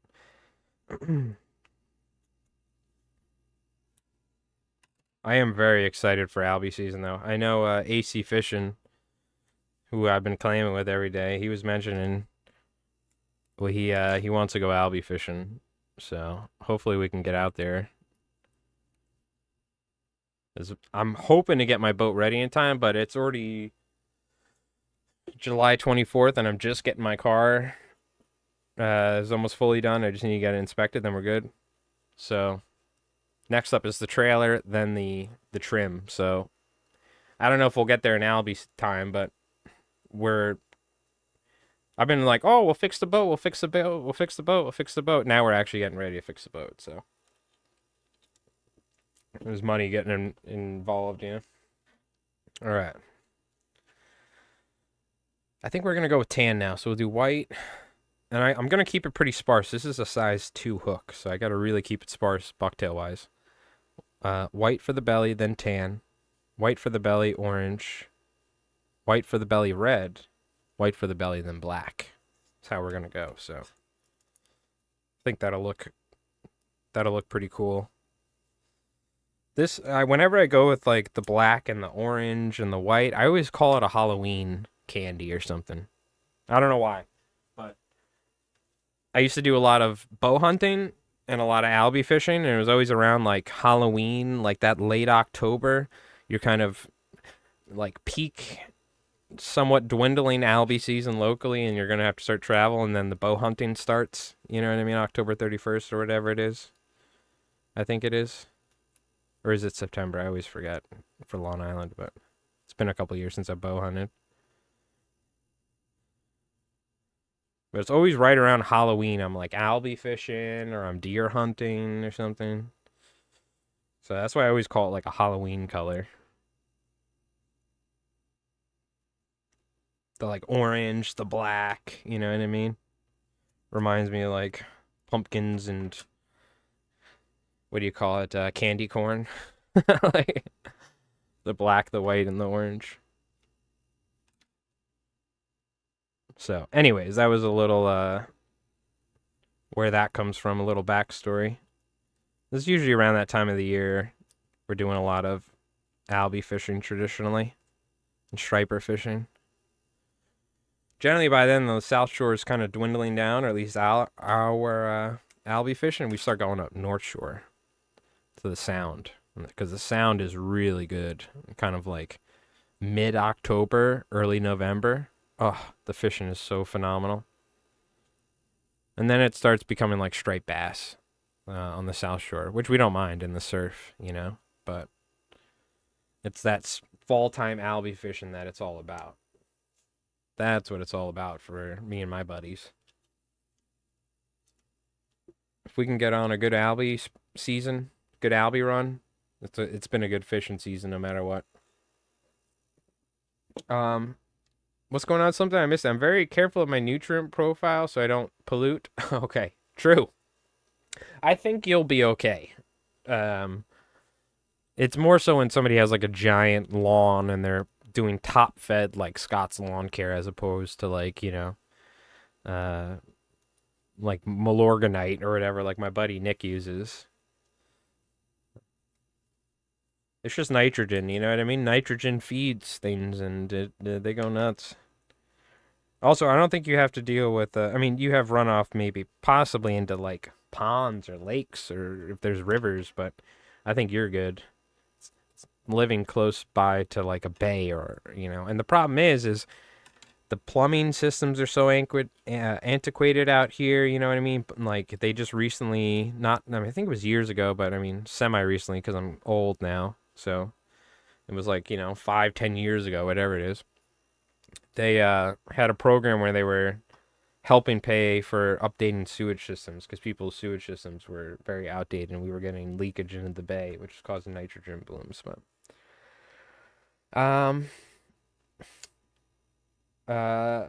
okay, so let me think. Is it Laginator? It's got to be Laginator. How's it going, Laginator? I've never fly fished. Is it fun? Yes, I think so. So, like, have you ever caught a fish on an ultralight? Like a big fish on an ultralight? And the rod's bending like crazy and the reel's screaming? That's pretty much what fly fishing is. The rod is extremely flexible and the line has the weight, right? So the rod is, even with a stiff action fly rod, it's so much more lighter than a conventional spinning rod or something. So, I mean, you catch a 3-pound largemouth on a fly rod, it puts up quite a fight. But once we start getting into like saltwater fish and stuff, you catch a 5-pound bluefish on a fly rod and your reel's like zzz, zzz, you're like, whoa. But the real cool thing is that you can fish in ways that you can't with a spinning rod or a conventional rod. So like I'm a saltwater fisherman, but you want to tie crab flies that imitate crabs and you want to fish the flats. Like it's almost impossible to do this with a spinning rod because your monofilament or your braid has no weight, right? The hook has all the weight. So trying to cast this to a fish like a permit or like a bonefish in the flats, it's going to be so loud when it hits the water in there in 6 inches of water, they'll hear it and they'll spook off, right? So that's where like fly fishing comes into play, trying to imitate really small bait fish during the fall time for striped bass up here in the Northeast. Things like anchovies and silver sides for false albacore. A lot of times when we're fly fishing, we'll end up catching more false albacore and bass than people spin fishing because we're able to imitate these really small bait fish and present it in a way that's literally, you can have this thing with a floating line and it's just bumping along the surface at almost like natural, like it's just drifting, you can't really do that with like a jig. You know what I mean? Because there's weight to it, so you have to reel it fast enough. Or poppers, they don't move in the water like feathers and bucktail do. The downside is you can only cast 100 feet because that's how long your line is, or maybe 120, and you're never going to cast that far because you got wind, you have things like this, it's blowing 20 miles an hour, so you're not going to get as much distance or as much coverage, and you're not going to be able to swap lures in 5 seconds and throw plugs 300 yards or something like that with a surf rod. But a lot of times what you learn fly fishing is you don't need to fish far. I used to surf fish, so I'd be throwing plugs 150 yards out into the surf, big 2-3 ounce plugs, pencil poppers, fishing them. And then we learned that if you cast 50 feet and you drift your fly naturally into the holes right along the surf, that striped bass are sitting in those holes and they come up with the waves. So it's just a different style of fishing, really, is what it is. But it does allow you to do things that you can't do with a spinning rod, but there are many things you can't do because you have a fly rod, A lot of times you'll be out of reach of blitzing fish in saltwater when they're out in the ocean or the bay and you're fishing on the beach. Other guys are going to be throwing 100 yards with these surf rods and braid and catching fish, but the fish are just far enough out of reach to where you're not getting them, and it's the most frustrating thing. Then there's other days where the fish are right at your feet and they're eating really, really small bait. Nobody can catch anything, and you as somebody fly fishing are just catching one fish after another. So there's like give and takes. I will say if you freshwater fish for like trout in particular, I mean, you're crazy for not fly fishing because there's certain fish were like made for fly fishing. Fish like trout and, whatnot. Just inherently in how you can fish for them with, small imitations of bugs and whatnot, or dry flies or nymphs. But we appreciate you tuning in. Hopefully that helped. Maybe that'll convince you to, if somebody's got a fly rod, maybe you pick it up one day. They give you a couple lessons. Bass fisherman? Yeah. I mean, and I'm a fly fisherman. At some point, I was like, I'm going to stop spin fishing for striped bass because if I want to catch a big one, I got to really dedicate myself to get one on the fly, right? When it comes to bass fishing, I'll pick up a bait caster, a spinning rod, because I really love fishing crankbaits, worms, stuff. It's really fun fishing for bass like that. But if that's the only sort of fishing you have is bass fishing, you should try fly fishing for bass. You can tie imitations of frogs or mice, spin deer hair, and you can have a rabbit strip off the back, go with a weedless hook, and you can cast it right into the lily pads and kind of twitch it and kind of jump it, just like how you're bass fishing. But it's going to be a whole new experience because you'll be fly fishing, like just learning how to fly fish, learning how to present it, you know what I mean? And then also how to fight the fish, get them out of with a fly rod, it's a little bit different, getting them out of lily pads, like a 5-pound bass or something, you know what I mean? Gotcha. Well, if you have the opportunity one day, try it. But there's nothing wrong with just fishing with the traditional way for largemouth. The casting seems weird. Yeah, it's a little strange at first, but you get the hang of it. Essentially, the only thing you need to know is that the line has all the weight. So these hooks are weightless. So unlike a regular fishing lure where all the weight is in the hook, the hook is weightless and the line, or, semi-weightless, I'll say. It's very minimal weight. The line itself has weight, and it's based off grains. So the line itself causes the rod to bend, and you let a little bit of line out and you're casting it back and forth, and it causes the rod to bend itself, and you're essentially loading the rod, it's called. But it's the sort of thing you have to kind of pick up and try it, But if you ever get the opportunity, I suggest you try it one day. It's definitely a lot of fun.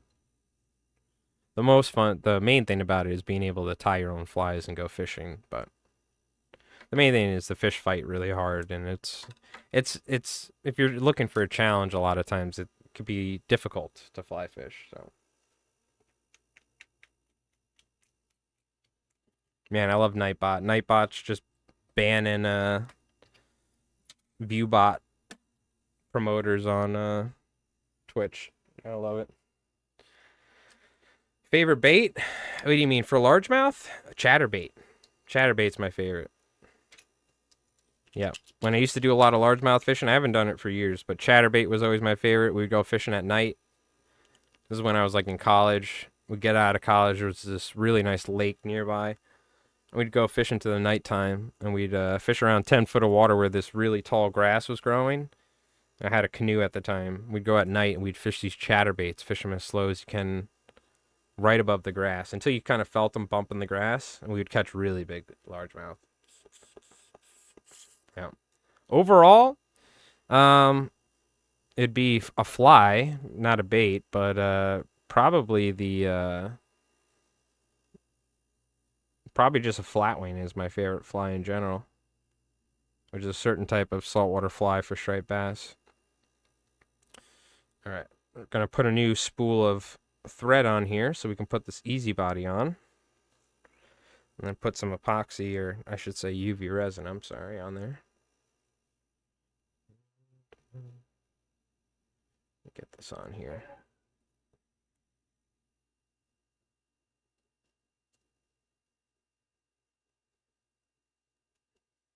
Beetle spin, eh?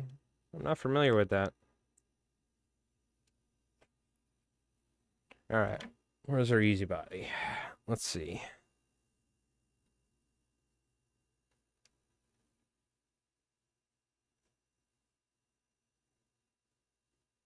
Oh yeah, that looks pretty nice.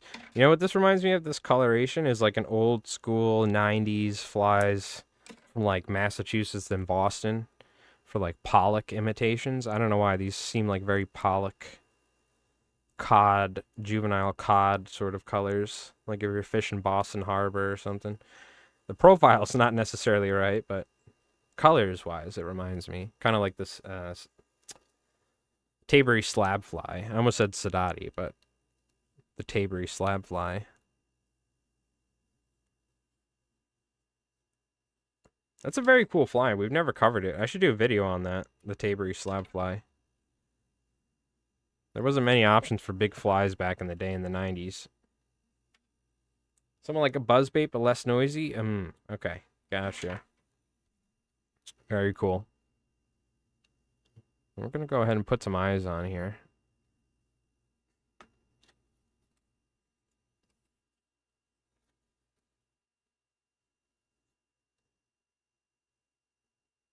Yeah, I told my buddy that I work with, AC, that I would tie us up some nice Albie flies for this year and whatnot. Because I plan on, right now it's kind of the dog days of the summer. I've been clamming a lot, but once it starts cooling down, I'm going to start fishing a lot because that's like the prime time. So I don't know. This spring I was fishing every day. We were going streaming and stuff. And it was just such a terrible spring fishing season for the bay. It was all like ocean fishing, and I missed out. But so I kind of lost my motivation to fish all summer because it's just been mediocre at best. Do I make these for myself or do I sell them? I do make these for myself, but I also sell them. Um, I've been doing that for about like 7 or 8 years now. I've been selling them professionally. I sell them to websites online and fly shops, as well as people directly. But I have local shops. I have places online like saltwaterflies.com and other fly shops around the country here that I tie for. Personal best? What do you mean? Fish? I don't know, like 125-pound shark on a fly is probably the biggest fish we've caught. A couple 100-pound shark on the fly on my boat on stream a couple years ago.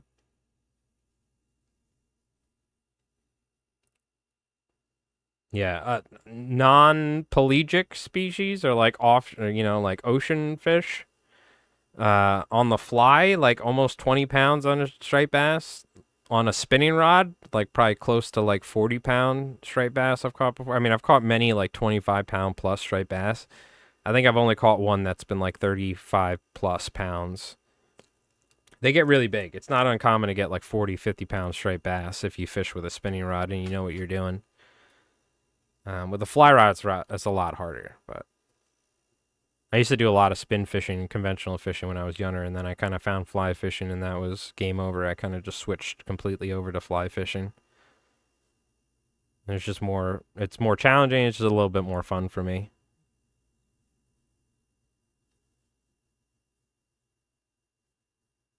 Like I've caught 30-pounders on plugs, but getting a 30-pounder on the fly I've never done in many, many years of trying.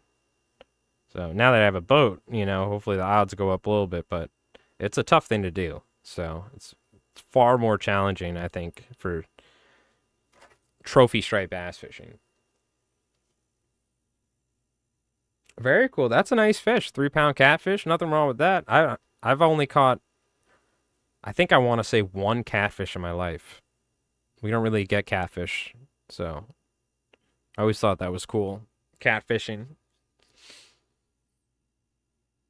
Get ready. I'm sure you'll get a 10-pound largemouth one of these days or something. So you got to realize like a 10-pound largemouth is like catching like a 50-pound striped bass, right? In terms of like size of like relative to the species you're going for. You know what I mean?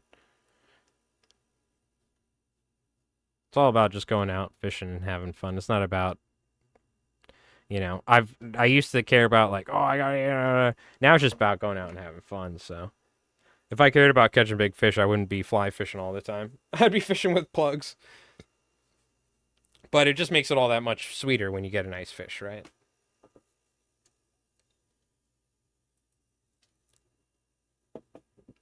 A couple 8-pound bass are, yep.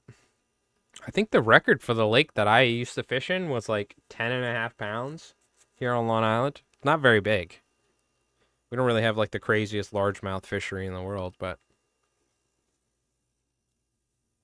I'm going to go with one more very thin coat of this flex resin here. Just to even out the body slightly.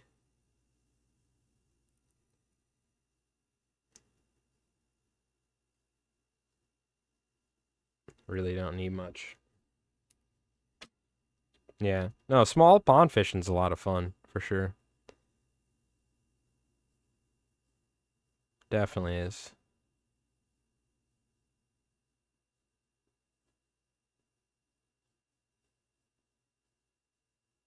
Yeah, this is a size 2 as well, don't forget. This was a little bit thinner body I went for, and a little bit shorter, but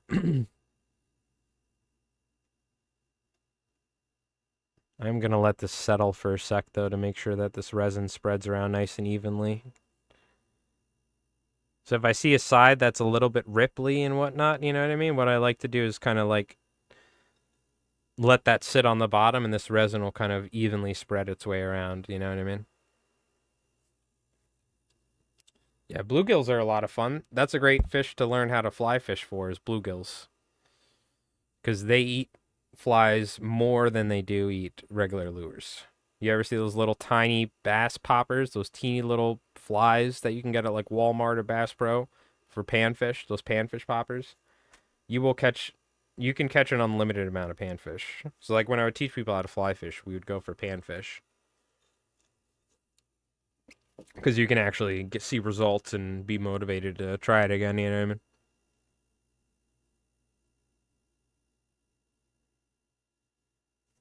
I might need to hit just a little bit more on this side to even out the body.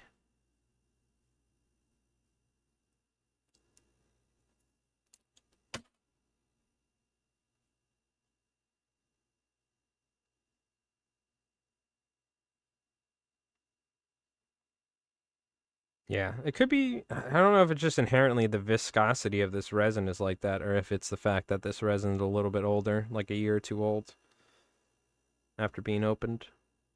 And the fact that it's like very viscous. Not to where you can't work with it, but as, opposed to the medium that kind of spreads around a lot easier. Yes, white perch. We actually catch white perch in saltwater ponds. So we have bays, and the bays connect to these little salt ponds that also connect to freshwater creeks or freshwater ponds via little creeks, and we catch white perch. So they're like brackish white perch, where they're kind of half saltwater, half fresh. Very cool fish. You could check out my buddy South Fork Salt on YouTube. He's got some cool videos on saltwater fly fishing for white perch, or fly fishing for white perch. Yeah, no, those are very popular fish. They're very cool fish to target too.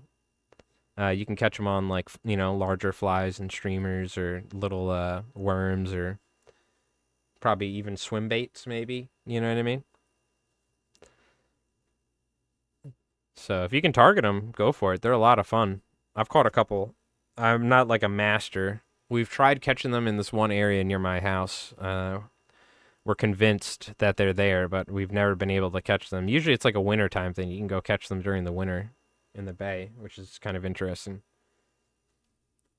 You really can't do any other fishing during the winter in the bay, but they're in these salt ponds, and they'll eat little nymphs and stuff, little shrimp imitations. So check this out. This is one of my favorite color combinations we've done. I just love this sort of the red, the orange, the red, and the black. Like I said, it reminds me of like a pollock or something. You know what I mean? It just ends up blending together so nicely, which is really nice. All right, let's try another one with some different colors. Yeah, these are fun to tie. I'm just going to trim this a little bit shorter because this is a size 2. Nice little Albie candy. Yeah, you can see we're whipping up a nice little arsenal for me and my buddy. And also some of these might be Friday fly giveaway flies for the last month and this month's coming up. On the last Friday of the month. Which, I'm going to be honest with you, we might need to switch it up. We might not do a marble race. Or we might do one marble race on Twitch and one something on YouTube or something. I have no idea. But I'm going to figure that out. I think this month we're going to try and maybe we'll just do it to where it's like I can just take all the names or something. YouTube members and Twitch subs and do that one, and then from both chats or something. I don't know. This month though, I'm going to make sure the YouTube folks are eligible. I got to figure out how I'm going to do it, but striped bass. Striped bass is the species of fish that we like to target. That and false albacore. Those are my 2 favorite fish out here. All right. Let's see.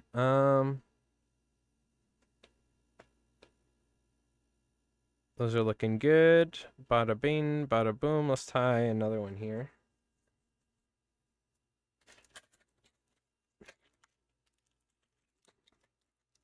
I live in New York. I live in somewhere called Long Island, which all the way to the west of that is literally New York City, like Manhattan, Queens, Bronx, Brooklyn. I live near the east, and it kind of sticks out into the Atlantic Ocean. So if you look at New York, there's an island that sticks out into the ocean, and that's what I live on. So we're like completely surrounded by saltwater over here. So we got tons of saltwater fishing opportunities. So striped bass, bluefish, weakfish, fluke. We got false albacore, bonito, Spanish mackerel in the fall. You have all the pelagic species like tuna and shark fishing and marlin and whatnot, and swordfish during the summer. Yeah. Now, have you heard in New York City? It's technically, or at least Queens is. I don't even know if Manhattan technically is part of Long Island, but Queens 100% is. If you know New York City, you kind of know that. But just imagine 100 miles east. You know what I mean? A pleco. Yeah, interesting. You can get those, I think, down at Petco. Yeah, those are filtered, the suction cup fish. Those are very interesting fish. When I've had aquariums, I always enjoyed having them. The feeder fish. But yeah, plecos are pretty cool. Right? I'm assuming that's what they are, right? Is that the one I'm thinking of? Yeah, with the spines. Mm-hmm.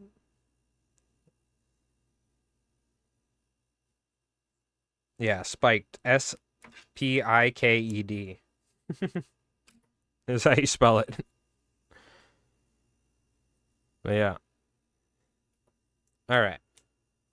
So what colors do we want to go with this one? Let's see. I think I'm actually gonna. Oh yeah, let's pull this back a little bit so we have a nice little tail. Don't want it to be too long. I went a little bit long on the last one. This one's a little bit more reasonable sized.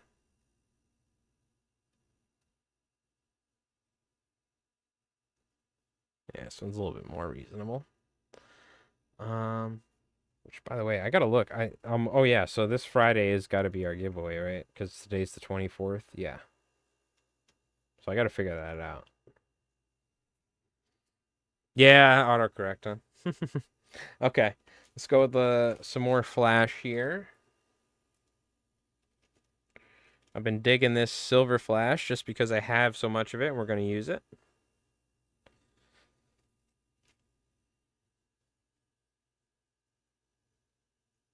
Just like this. Cut the excess, tie that on there as well too, so we don't have any waste. I think my dad was like making some burgers or something, or some chicken, so probably gonna go eat something after this fly. Friday we are gonna be streaming. We have our Friday fly giveaway, so. Oh my lord. OMH, OML, smiley face. What's going on, Quackiest? How you doing? By my name, you could probably tell that I have horrible internet. Are you that like one team member on like Call of Duty or something that like you're like glitching around?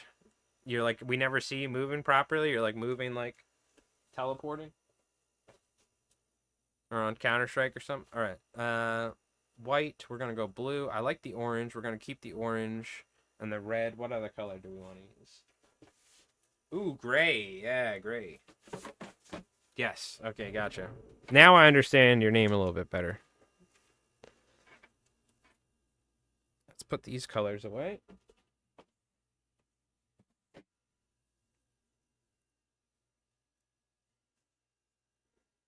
I am gonna add, just because I accidentally grabbed this one piece of crystal flash, I'm not gonna let go. We're gonna add a little silver crystal flash as well.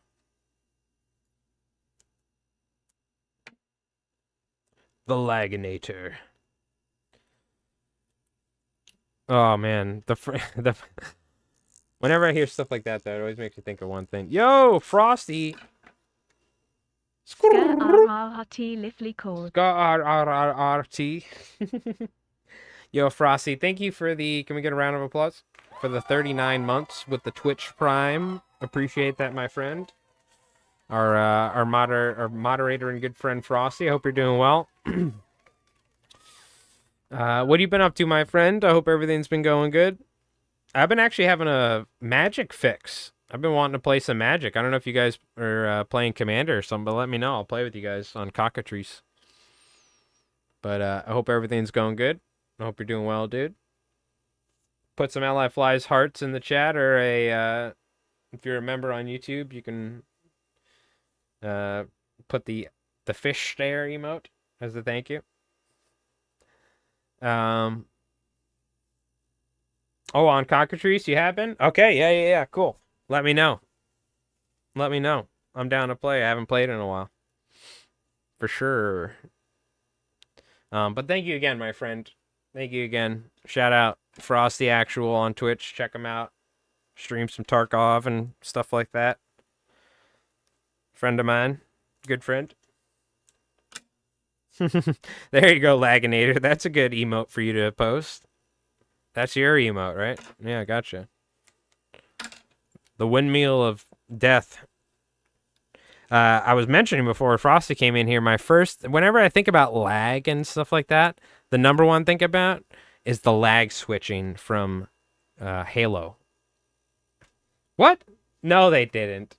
Did they actually? What? Hopefully, for not legitimate reasons, they banned you. Ay. My internet be like buffering. Yeah. Mm-hmm. Yeah, we'll play some Cockatrice or something. Maybe I'll hop on later or something. Oh yeah, Halo lag switch. That was the number one thing I think about when I hear like lag or buffering and stuff. And what it was is people had like a switch and they could like switch their modem on and off real quick, and the enemy team, which would be me and my buddies, would be completely frozen, and then all of a sudden you would all die instantly. And it would happen over and over and over again for each round. And they had this like lag switch on their modem, like in line with their modem. They could like switch it real quick. It was funny. It was cheating, is what it was. It was so annoying. And then we'd get to the end of the game, we'd be like smack talking them, like classic Halo 2 lobby, screaming at him or something. That's like my number one thing that I remember when I think of like lagging and stuff like that. Like a physical switch. That's your internet. There you go. You be lag switching. Unintentionally, yeah.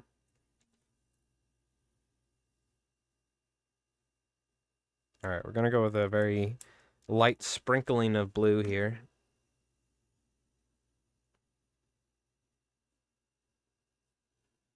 Yeah, maybe I'll hop in Discord later and we'll just chit chat. I might play some Yu-Gi-Oh on the simulator or whatever, YGO. So maybe I'll hop in there and just chit chat with you.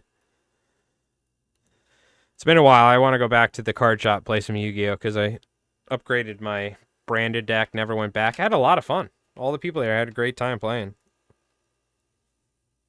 And I'm not into competitive Magic. I'm into casual Magic. So I was like, fuck it. So I got to go back. So I need to learn how to play modern Yu-Gi-Oh again, because it's been months and it's extremely complicated, my deck. I need like an algebra primer for it or something.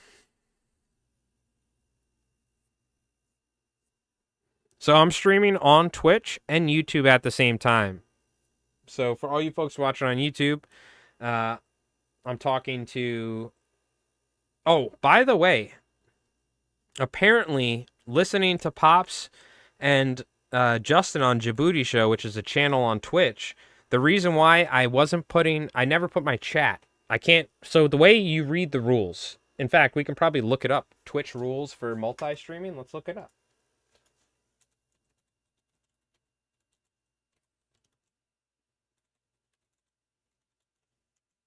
Twitch multi-stream rules. Simulcasting guidelines.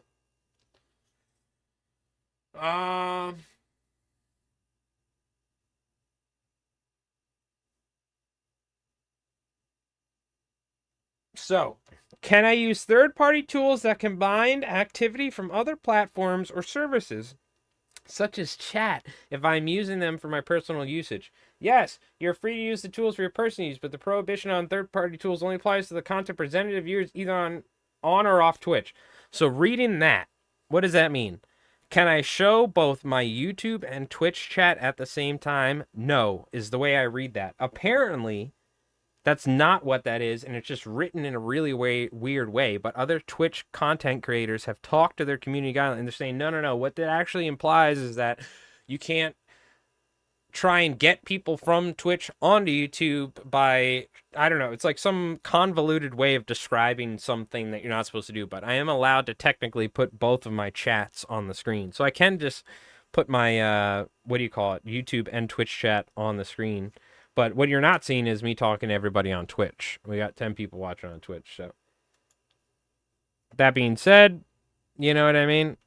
I thought I wasn't allowed to, but apparently I am. So I need to set that up.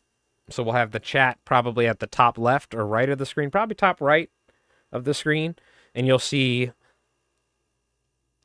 you won't know who's on what platform, but you'll just see each other talking essentially like that. You know what I mean? Because the way it's written, it sounds like you're not allowed to do it. You're not allowed to combine both chats and show it on screen, but apparently it's for something else. Now, if I get banned for it, well, then I should have never listened to the Djibouti show, but they're a professional Twitch stream, so I'll listen to him for now. I double checked that rule though, because it says personal use, meaning for you only. Yes, that's what it says, but apparently it's not. So I mean, apparently you can. It's just I think it was in a live stream I saw Djibouti show talking about it, but like, they talk to their community guideline manager and it's referring to something else. It doesn't refer to that. Even though it's just written in that manner, maybe they wrote it in that way so people don't do it. You know what I mean? But I've seen streamers with both their chats on, YouTube and Twitch. So, you know what I mean? But then again, I'm not a Twitch partner, so I could just get banned for anything. Like, they don't care. So, but I think we're okay. We'll try it. You know, you get 3 bans, right? If they ban me or something for having both my chats on the screen when other streamers do it, then you know what? Maybe it's time to move on. You know, from Twitch or something. Like, I think we're okay. I think we're okay. You know what I mean? If the Gestapo comes for me, then we know. For sure. No, I don't watch any anime. I say this every once in a while just to piss off anime watchers. I'm like, oh, I used to watch Dragon Ball Z when I was in elementary school. And all my friends that watch anime are like, I'm like, Yu Yu Hakusho? I don't know what that is. They're always talking about animes and shit. I'm like, dude, I have no idea what you guys are talking about. I don't mind it though. There are some animes that look pretty cool, but I just don't watch any. I don't watch TV and stuff like that. I pretty much watch YouTube content creators and stuff, like documentaries and all sorts of stuff. But I can respect it, especially because of the art. Like, some amazing, like the artists for some of these animes, like beautiful looking stuff. I mean, technically, I did watch one anime. I forgot the name of it. I bought the episodes off the Xbox 360 Marketplace back in the day. What was the name of it? I don't know. There was like, it was like a desert sort of scenario, and this guy, he had like I think he had like some sort of like a mask or something. He was like traveling the desert, like trying to survive, almost like Mad Max sort of scenarios, but he was like a bounty hunter or something. I don't remember the name of it, but it was pretty cool. I had like the first and second season on my Xbox 360 hard drive back in the day. All right, let's add a little bit of gray to this, and then we'll top this one off. Yeah, I mean, Dragon Ball, when I was a kid, growing up in the late 90s, early 2000s, Dragon Ball was the shiznit, as Snoop Dogg would say. Every kid was drawing Dragon Ball. Every kid was like trying to draw Goku in class. And like, was talking about the Dragon Ball Z episode that came out. You know what I mean? Like, it was a fun time.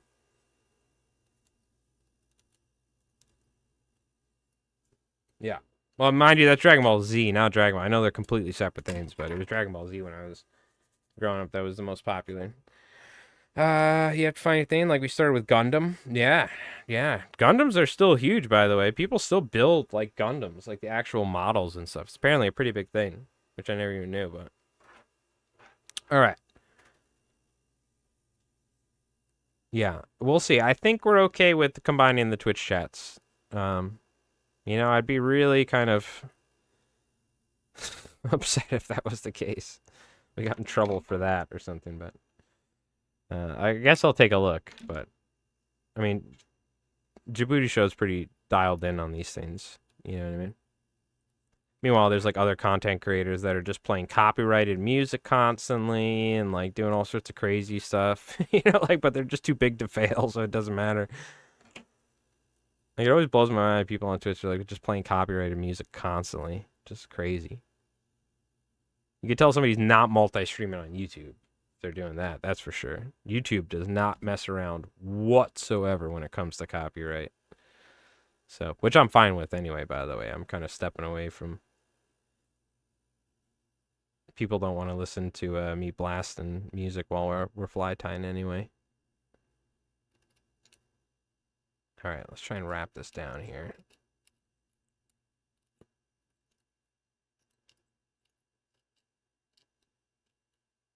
Yeah, I'll hop on the Discord later. We'll catch up, Frosty. It's been a while. I know AC Fishing's been trying to get me to play Rust. But I've been chilling. We've been working every day, going clamming. All right, let's put some eyes on here. Glue this up. Yeah, so Friday we are going to be streaming. We do have our Friday fly giveaway. So normally the way we do it is it's usually for Twitch subs and then Twitch followers. But I'm going to figure it out. Maybe we'll just do one like Twitch one and then one YouTube one or something. But I got to figure it out. I don't know. I'll figure it out. Maybe we'll do one Twitch sub one and then Twitch sub and memberships. And then we'll do something else. I don't know. Prohibits the use of third-party services that combine activity from other platforms into a Twitch stream. This includes merging chat or other features such as embedding your... I think what it means is like you can't link it or something to where they go to your YouTube, though. Or other features such as YouTube or Twitch chat. Oh, okay. Here's some other rules for multi-streaming. No links in live chat. Users cannot privately link to other streaming platforms in the Twitch chat or prioritize Twitch chat when simulcasting. User must prioritize the Twitch chat. The Twitch streaming quality. The quality of the Twitch stream must be equal or better. Oh my god. Like, come on, bro. There's so... Alright, maybe we can't put the Twitch chats together, but other streams do it, so... I guess they just are partners, so they're allowed to do it. You know what I mean? Meanwhile, I'd probably just get banned, so... Yep. I mean, I love Twitch, man. I love streaming on Twitch. It's so much fun. It's the best. It's so great, guys. I wasn't going to say something completely different after reading that. It's the best. No, I do love streaming on Twitch, but I don't necessarily love how they run the joint. Let's just say that. Got to get their act together, otherwise they got some serious competition coming down the line in a year or two with YouTube. YouTube's already looking better and better every day with how they run their operation. The only thing Twitch has going for it is the community, right? But that being said, you guys should always watch on Twitch. Am I right? Oh shit, Ron won. We gotta have a cheer. A cheer. No. They like hit the wrong one. Everyone's booing like, boo! Banned. You're banned from Twitch. You made a joke about prioritizing Twitch chats. It's all good fun. They very might well ban me. Put Twitch chat up and stream on YouTube. Then I don't even want to do it. Oh, you subbed? Oh, thank you, Laginator. Appreciate that. Thank you for the sub on YouTube. Appreciate that. Then I don't want to do that because then it's just the Twitch chats on the screen and everybody on YouTube isn't. If I'm going to do it, I want everybody to see it. You know, I want them to be able to talk to each other. I don't want the, even though Twitch wants me to make it so that Twitch is the superior thing. But what do you call it? You know what I mean? Only you on Twitch, everyone else I watched left, yeah. Well, the beautiful thing is we can multi-stream, right? So I still love streaming on Twitch and whatnot. But in terms of fly fishing, fly tying content, I think YouTube's a little bit more relevant in that game space. But that being said, there wasn't even streaming on YouTube when I first got into it. You know, I've been streaming almost 6-7 years now, so and the community that we've built up on Twitch over the years here is fantastic. You know what I mean? So I don't think I'll ever stop unless they kick me off the platform. But bring back Mixer? Hell no, that shit sucked. Hell no. And Kick or whatever it's called. Everybody streaming on Kick is just running around like pepper spraying random people in the streets and stuff like that. It's like the content on Kick is like harassing people and physically injuring people or like gambling or something. Oh god, I saw some crazy videos. This streamer on Kick who's like harassing this couple and then he pulls out a gun on them and then he gets arrested on his own stream and he's like, I didn't do anything. Like that's like the sort of that's the sort of quality level you're getting on Kick. I'm sure there's some awesome people, but like it seems like the place you go when you get banned off every other platform. You know what I mean? For being an edgelord or something.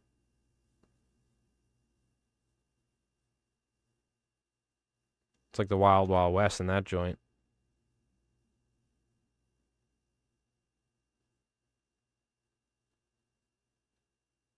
But, you know, it is what it is. Yeah, there's certain requirements to be able to stream on YouTube and stuff like that. You can just stream on Twitch, you know. But you have to be, of course, a certain age and whatnot, and to be monetized and whatnot. But anybody can just, generally, you can just go live. But I kind of like this gray over this orange, but I almost like the darker color because now this orange is almost lighter. I feel like the orange and red should have gone over the gray, but it is kind of a nice blend. It kind of looks like an injured bait fish, if you will. All right, well, you convinced me, Frosty. Apparently, we can't put the YouTube chat, even though I've heard otherwise.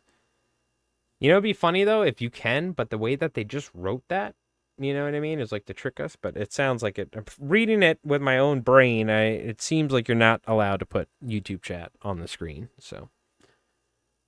And it's not like I can, like, I have a community manager for Twitch, or I can write an email to Twitch, you know what I mean? Hey, am I allowed to put my, you know what I mean? Like, good luck with that. Hearing from somebody, but. You're on the road to the 50 subs? Yeah, sounds good, dude. You'll get there. Hell yeah. You know, make some fly time videos and stuff.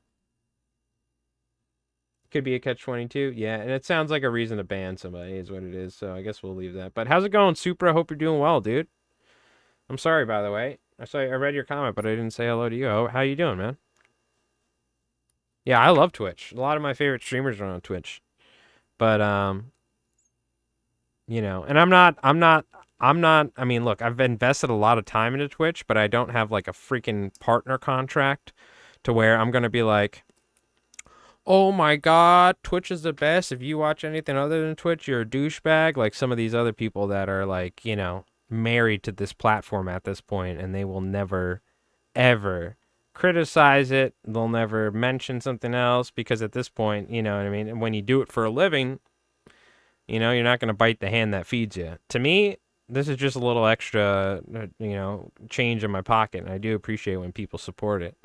But so, you know, if I don't, there's something I don't like, I'm going to say it, you know, and that's unfortunately, they don't like that sort of thing around here, but there's some modicum of freedom of speech, I guess, on this platform, barely, but to a certain degree. But I think I am allowed to voice my opinion and all that, but Yeah. I love Twitch. I've watched most of the streaming content I've watched over the years has been on Twitch. But there's competition, and competition's good because if one single service has a monopoly on something, they can get very complacent. So it's good to have competition. You know what I mean? Growing, that's good. That's good to hear. It's good to hear. Um, Twitch has a great streaming community and stuff, but I will say YouTube's great because guess what? A lot of people that watch Fly Tying are older. They don't watch streams. You know what I mean? But people can watch my VODs on YouTube. It's on my YouTube channel. So my live streams are saved and it's just like a video, So it is the positive. Twitch is great for streaming, but not so much for discovery or growth in terms of stuff like that, right? So it's nice being able to do both. I've been enjoying streaming on Twitch and YouTube. So it's been fun. So I appreciate everybody watching on YouTube and Twitch. I appreciate the folks on Twitch more. Legally, I'm obligated to say that from what Twitch said. So, Jerry, can we get a live audience feed of the YouTube chat? The microphone feed? Oh, sorry. No, it's all right. Come on. I didn't mean it. Yeah. And then can we get a from the Twitch chat's point of view? Yeah. Okay. Mm-hmm. I'm joking. I appreciate all you guys more, or equally. I just thought that'd be a funny joke. Thank you so much to everybody on YouTube and Twitch for watching, but I appreciate the people on Twitch much more. Legally obligated to say that under my Twitch contract. Can you imagine if you had to say something like that? You'd sound like such a dickhead every time. You'd be like, God, that platform, Twitch, really sucks. Damn it, it's backfiring. Why did we put that in the rules for streaming? They just sound like assholes. All right. There we go. We tied some beautiful looking easy body. So what do we call it? The BTD Easy candy. I don't know if that's 100%. What about the Easy BTD candy? That might be better. I feel like that rolls off the tongue better. The Easy BTD as in Bucktail Deceiver candy.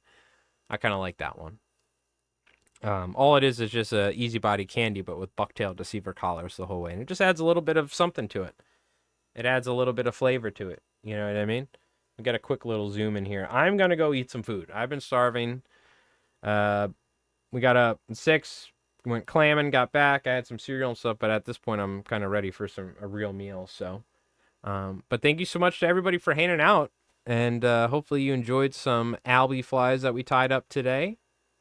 We had Silent with the raid. Thank you again, Silent. And then, of course, my good friend Frosty here. Thank you, Frosty. Appreciate it. 39 months, man. Thank you so much. Appreciate it. And to everybody watching on YouTube, I know we got Laginator, we got Quickiest, or Quackiest. I'm sorry, not Quickiest. Quackiest is definitely a different meaning than the quickest or quickiest. Even though it's not a word. Padrino, yes, that's what it was. Padrino, thank you again, Padrino, as well, from Portugal. Fuck, I couldn't roll my R. Let me try that again. Hold on, I gotta drink something. Portugal. Fuck. All right, I'm gonna practice that off stream. I gotta roll my R's a little better for the Portuguese viewers, but I'll work on that as well. Usually it's every Monday, Wednesday, Friday. Sometimes I have to skip because I'm working and whatnot. But generally on like either Wednesday, Friday during the weekday, around like in the afternoon at some point. But on Friday, we're streaming again as our next stream because it's the last Friday of the month. Last Friday of the month for the subscribers and the members, either here on Twitch or YouTube. We do a giveaway, and then for the like the followers on Twitch and stuff. So I was gonna try and combine it. Or I was gonna, but now that makes me think we can't do the giveaway on Twitch like that. You know what I mean? Because if I can't combine the chats, then I can't combine a third party giveaway via Twitch and YouTube chat. I'm assuming, right? Twitch rules. So I gotta figure this out. I gotta look into it. Maybe we'll do something, I don't know, separate in the Discord or something. Or eventually what my idea was for the YouTube giveaway was have it on a video. So for the viewers, but you know, we also have members now because my buddy Rev gifted memberships on YouTube. So we have like YouTube members, which are the same or equal value to me, maybe not to Twitch, but to me, Twitch subs and you know YouTube members. So I mean, you guys equally have the same share of eligibility, but I can't Twitch rules wise. I think have both, so I got to figure it out. I got to look into it. I'll look into it and see. But worst case, we could do something on Discord or do it on a YouTube video for the YouTube folks. You know, have a YouTube video say, hey, like, comment, share, subscribe, or whatever, and tell me what your favorite fly is, and then I'll do a giveaway off that, you know, for people. Yeah. Anyways, it sucks. Boo, Twitch. Stop being so goddamn strict. But thank you for letting us multi-stream, I guess. So, anyways, thank you so much, chat. Thanks for hanging out. I'm gonna go eat some food. I'm starving. We had a nice little, sesh here, medium long sesh of fly tying. And I'll see you folks on Friday for the Friday Fly giveaway here on Twitch, all right? And we're going to be tying all sorts of fun flies. It's not just, we're giving away a couple flies. We also tie all sorts of really cool flies as well. So appreciate it. Thank you so much for hanging out. I hope you folks have an awesome night. If I don't see you on Friday, I'll see you. But if you're not here on Friday, have an awesome weekend. And we'll see you on Friday for some fly tying and our Friday Fly giveaway, all right? So you folks have an awesome night, and we'll see you then, all right? Take it easy. Peace.